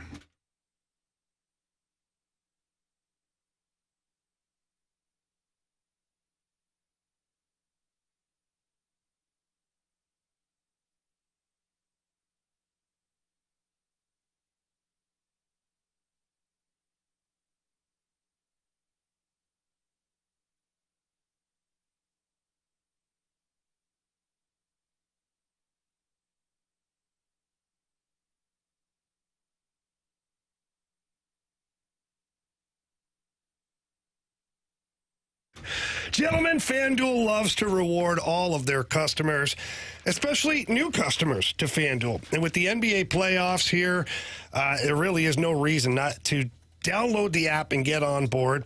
And Carey, right now, for new customers, all you have to do is make a $5 bet. You get $150 in bonus bets. That's win or lose while you're betting the NBA playoffs. Yeah, Jamie, you can bet on the three-pointers made, the over-under and point totals, first basket score, and so much more. You got Indiana taking on Milwaukee. Giannis is out again, I think, tonight, so that over and under could shift. It could change. You can bet on it and see who you like to win the game or who's going to score the most points. Anthony, it's simple. All you got to do is go to FanDuel.com/fast to get started. There you go. Then you get the $150 in bonus bets, win or lose, and as Carey noted, they got the player props. It's got live betting, same game parlays. They've got various prop odds that you're like, wait, I can bet on something in the third quarter when it hasn't even happened yet? Yep. FanDuel's got all the coverage for you. They are the official sports betting partner of the NBA.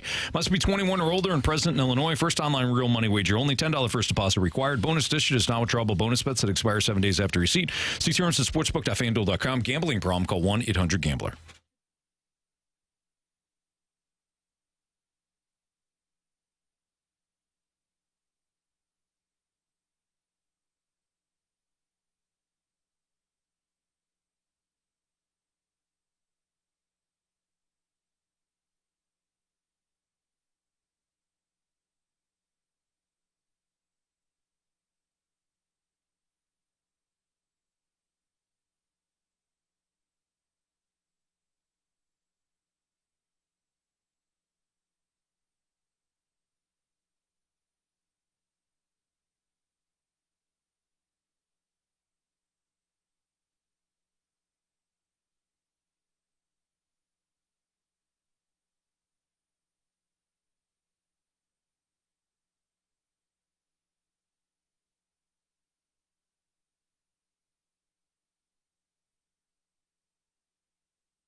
101 ESPN Sports Center.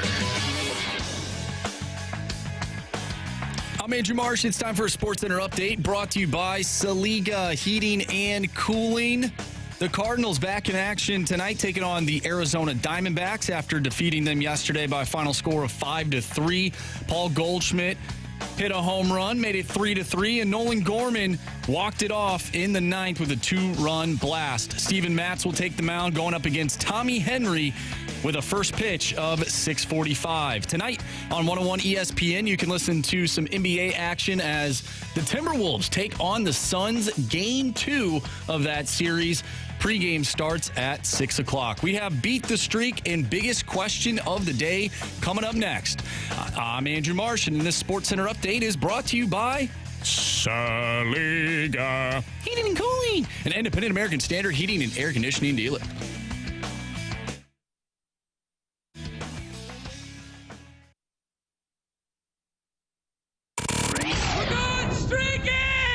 Hit baseballs. All of my successes depend on me. You're ready to hit. The hits just keep on coming. And his first big league hit is a bullet up the middle. All right, time to play Beat the Streak here in the Fast Lane on 101 ESPN. Carey Davis is in first place with a streak of, what do you got, 4, 3, something like that? 3. Carey is 3. All right, Marsh, you were in second with 2? 3. Like I said, 3. I have 2. Anthony, you have 1. Son of a. I'm trying to add 1 for everybody. Jamie's you took 1 away from me. Well, except for you. Jamie's got 0. And our newest contestant, Jake, has got 0 as well. Welcome, Jake. You're the new contestant here for Beat the Streak. Thanks for playing. Hey, how we doing, boys? Doing great, man. Great. Thanks for listening. Thanks for playing. Hang tight. You're unfortunately, you're going to go last, but you build up your streak, then you won't be. Carey. I'm going to go, give me Ketel Marte. Look at you. Hey, sorry. Don't be. Sorry. It's a good pick. Marsh? I'm going to go with Suarez tonight of the Diamondbacks. Wow. Batting 400 against Steven Matz. Are you kidding me? I'm not kidding with these? Sorry. I'm sorry, Anthony. I tried to win, man. I mean, there's no way you're picking a Diamondback. No. Of course it is. Not one bit. You got to look for somebody else. No, I know who I want. I just want to verify that he is in the lineup. We did the he is. game. I'll take Gurriel Jr. again. So give me Gurriel Jr. Now, Jamie did leave us with a pick, and he's taking Mason Wynn, correct? Yeah. All right, so Jake, basically most of the Diamondbacks hitters, except for Christian Walker, they're off the board. And all the Cardinals are available except for Mason Wynn. So who would you like? Yeah, so in honor of it being draft week, I built myself a nice little big board here. And based off of my big board that I built, I will take Kevin Newman, shortstop for the Diamondbacks. Wow. Okay. He's hitting 583 against Steven Matz. Okay, there you have it. So that is Beat the Streak. Carey has got Ketel Marte. Marsh went with Eugenio Suarez. I went with Lourdes Gurriel Jr. And Jamie took Mason Wynn. And then Jake, thanks to his big board, he went with Kevin Newman. So there you have it. Jake, hopefully Kevin Newman gets a hit tonight. We'll have you back tomorrow. No, I'll see you guys on Thursday. Tomorrow's a day game. Oh. Boy, you're ahead of it, aren't you, Kevin? Yeah. Okay. Or not Kevin. I'm sorry. Jake, you took Kevin Newman. You know what? Listen, you come in tomorrow, you host the show, and then I'll be back. I'll do Beat the Streak from home on Thursday. Yeah. You come in, you do the show, you call me on Thursday. I'll do my Beat the Streak. My fighter and I are tight, so you never know. That makes sense. Yeah, he's the man to talk to. All right, Jake, thanks for playing. Thanks, guys. See ya. I just ran through all those names. And Kevin Newman sounds like a NASCAR driver. It totally does. It totally does. Is Kevin Newman a NASCAR driver? I feel like he should be. That name is Newman, definitely. Yeah. But it's spelled differently, like N-E-U. Maybe? We're just guessing at this point. I don't think so. We know sports. Not really. All right. Biggest question of the day is now. It's time for the Not really. biggest question of the day. All right, from the 314. Is offense down all around baseball in the last few years? Or does it just seem that way because I am a Cardinals-centric fan? It seems like a pitching league right now. No, home runs are down. Offense is down overall because they let's be honest, they were working with the juice. They're juicing some baseballs a couple years ago. Really? Yeah. Don't say that. Is that why all the pitchers are throwing the balls back? They don't feel right? They should be keeping them. You ain't seen all the pitchers. It's an issue. Pitchers haven't been. Yeah, because they don't want to throw a cue ball. Yeah. Well, right. They can't get the sticky stuff either. Yeah, the old Pelican grip. Yeah. Can't do that either. Yep. So no, you're not wrong. You probably feel that way because the Cardinals' offense has been lacking. Ryan Newman is the NASCAR driver. That's it. There you go, And Ryan it's spelled Newman. N-E.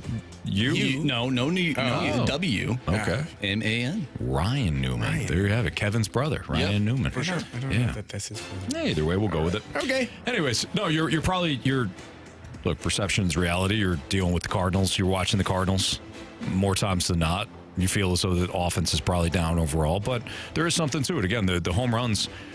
I'll give you a perfect example of how things have changed in Major League Baseball. Odds makers are the one to adjust quickly, right? They're not the ones that are going to get burned. I remember you couldn't find a total in a baseball game fewer than 9 runs. So every matchup was like 9, 9.5, 10. I'm looking at today's board here.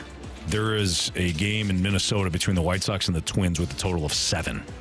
You wouldn't have found any game under 7 or even fewer than 8.5 a couple of years ago because the ball was flying out of the yard consistently. So again, you're not wrong.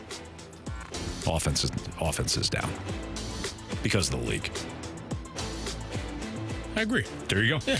Hey, done deal. That's Carey Davis.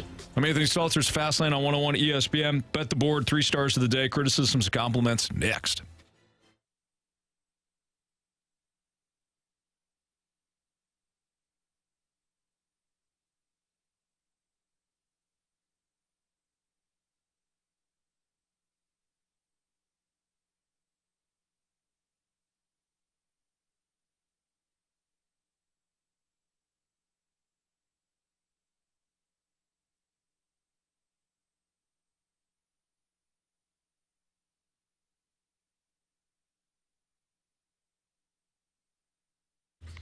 Spring is here, as you know, in St. Louis. The rain, it's been pouring pretty much all day today. How's your roof looking? Is it leaking? Is it old? Is it damaged?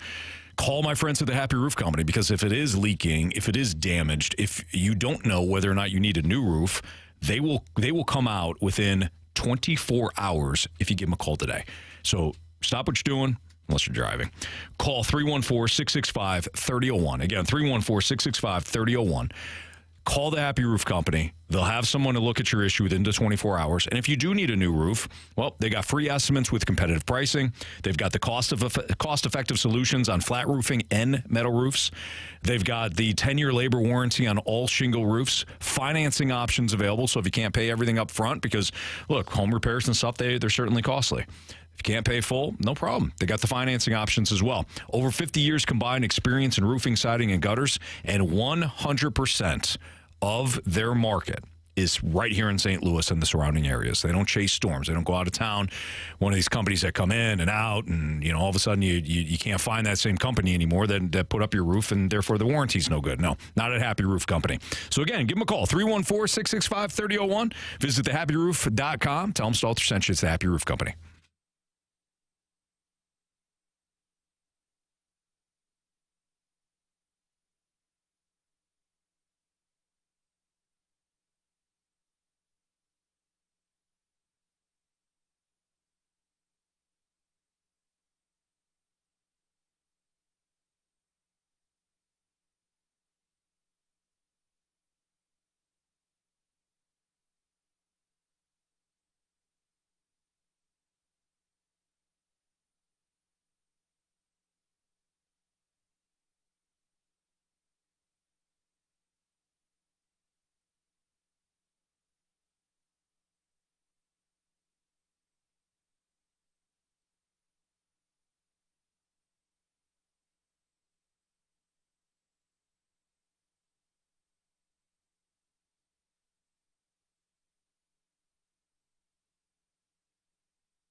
This is Fastlane on 101 ESPN. If you missed anything from today's show, you can always download the podcast available at 101ESPN.com or your 101 ESPN mobile app. All brought to you by Dobbs Tire and Auto Centers. Time to play Bet the Board here in the Fastlane on 101 ESPN. And Andrew Marsh is off to, well, not even off. I mean, we're almost at the end of the month here. He is rolling. He is 11 and 5. Stop this guy. Yeah, we do. Only way to stop him. Tanya Harding style. I wasn't. No? No. I watched the movie. Have you seen that movie? I, Tanya? Yeah. Yeah, it's really good. Kind of crazy. Yeah. She does a good job in it. She was really good. Yeah, I enjoyed it. What's her name? I don't know. That's Margot Robbie. Margot Robbie. Yeah. Yeah, she does a great job. I don't know how I forgot that.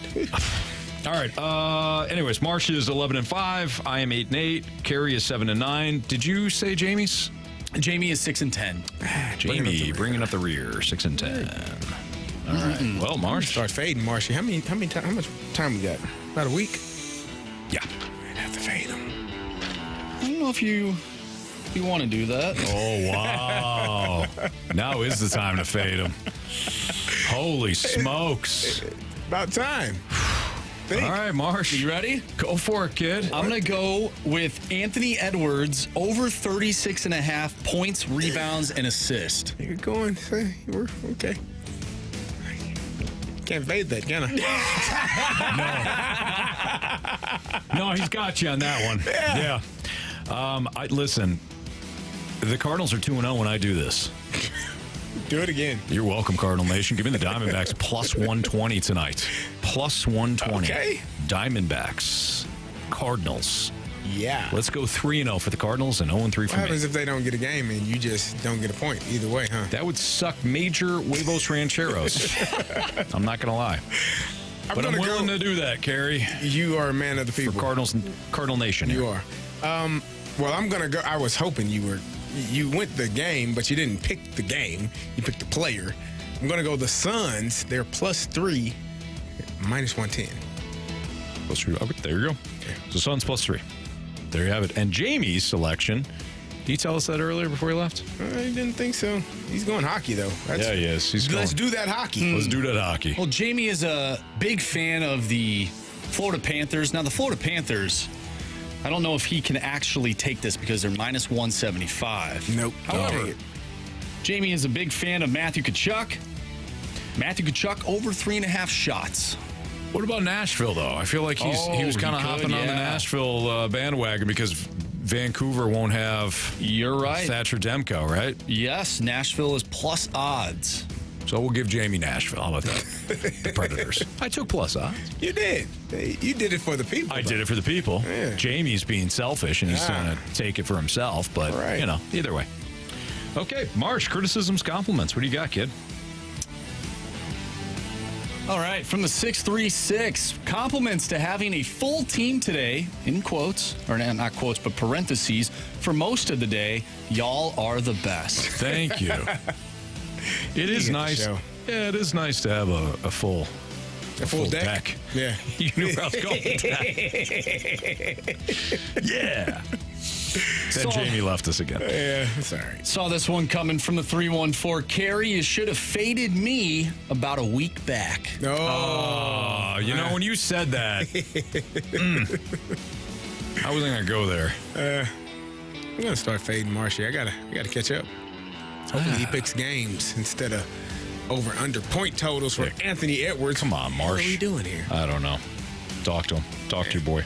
Do you guys think the game will be played tonight? We had a texter asking the Air Comfort Service text line earlier today, and I replied back saying that Busch Stadium has one of the best grounds crew in the nation. Yes, I think they will get the game in. So I don't think there's going to be any issue. I really don't. Because the rain was supposed to stop at 6. It's almost 6 right now. It looks like the clouds are opening up here. Yeah, I don't think there's any problem. Show's over. Yep. No more gloom and doom. I'm looking at it right now. 50% chance it still rains at 7, but after that, clear skies, no rain. So, yes, they will get it in.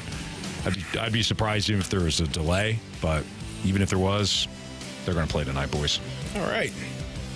And that's a Stalter guarantee, which means nothing. It's basically taking a dump and marking it guaranteed on the box, you know? It's not great. Was that a trivia night this past week, and one of the categories was board games, board games, card games, and there was one card game company that gave away like an extra set or whatever, like a bonus set, and they actually put bull crap in the box. Do you want to know, or would you want to guess which card/board game that was? I would, yeah. Our group got it right.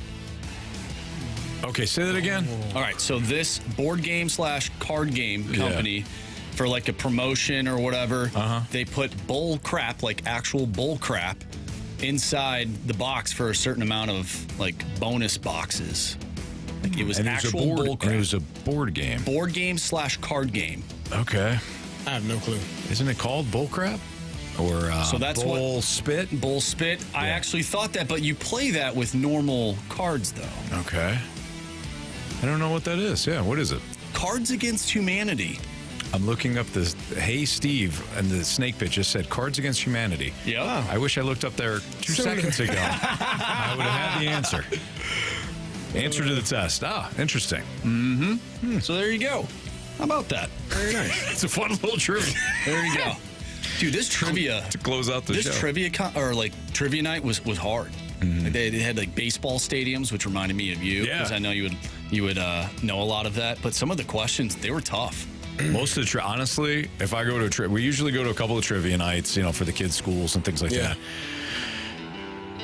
I don't know anything. They're tough. I like it all. You might know this one. One of them was Major League. Obviously, the Cleveland Indians were the team, but they did not film the movie in Cleveland. What stadium? It was in Milwaukee. There you go. Was it? Yeah, it was in Milwaukee. Oh, that makes sense with Steve Euchre being the play-by-play guy. Yeah, I don't know the name of the stadium. What was it? Like, I don't think it was Miller. It was Miller Park. Yeah, but it was in Milwaukee. Like Milwaukee Municipal Stadium or something like that. I don't know. Look at you. Teammate. Jake Taylor. Going around their base, fall down. Yeah. So Willie Mays Hayes can score. Got the distraction. Exactly. Gotta fall down and grunt. Yeah. The Yankees first baseman had no idea. What was it, Cleat? Was it Cleat? No, he was the hitter. Oh, maybe it was. Maybe it was Cleat Hayward or whatever. What's going on? Yeah. He wasn't the reliever that threw at his son in a father-son game, though.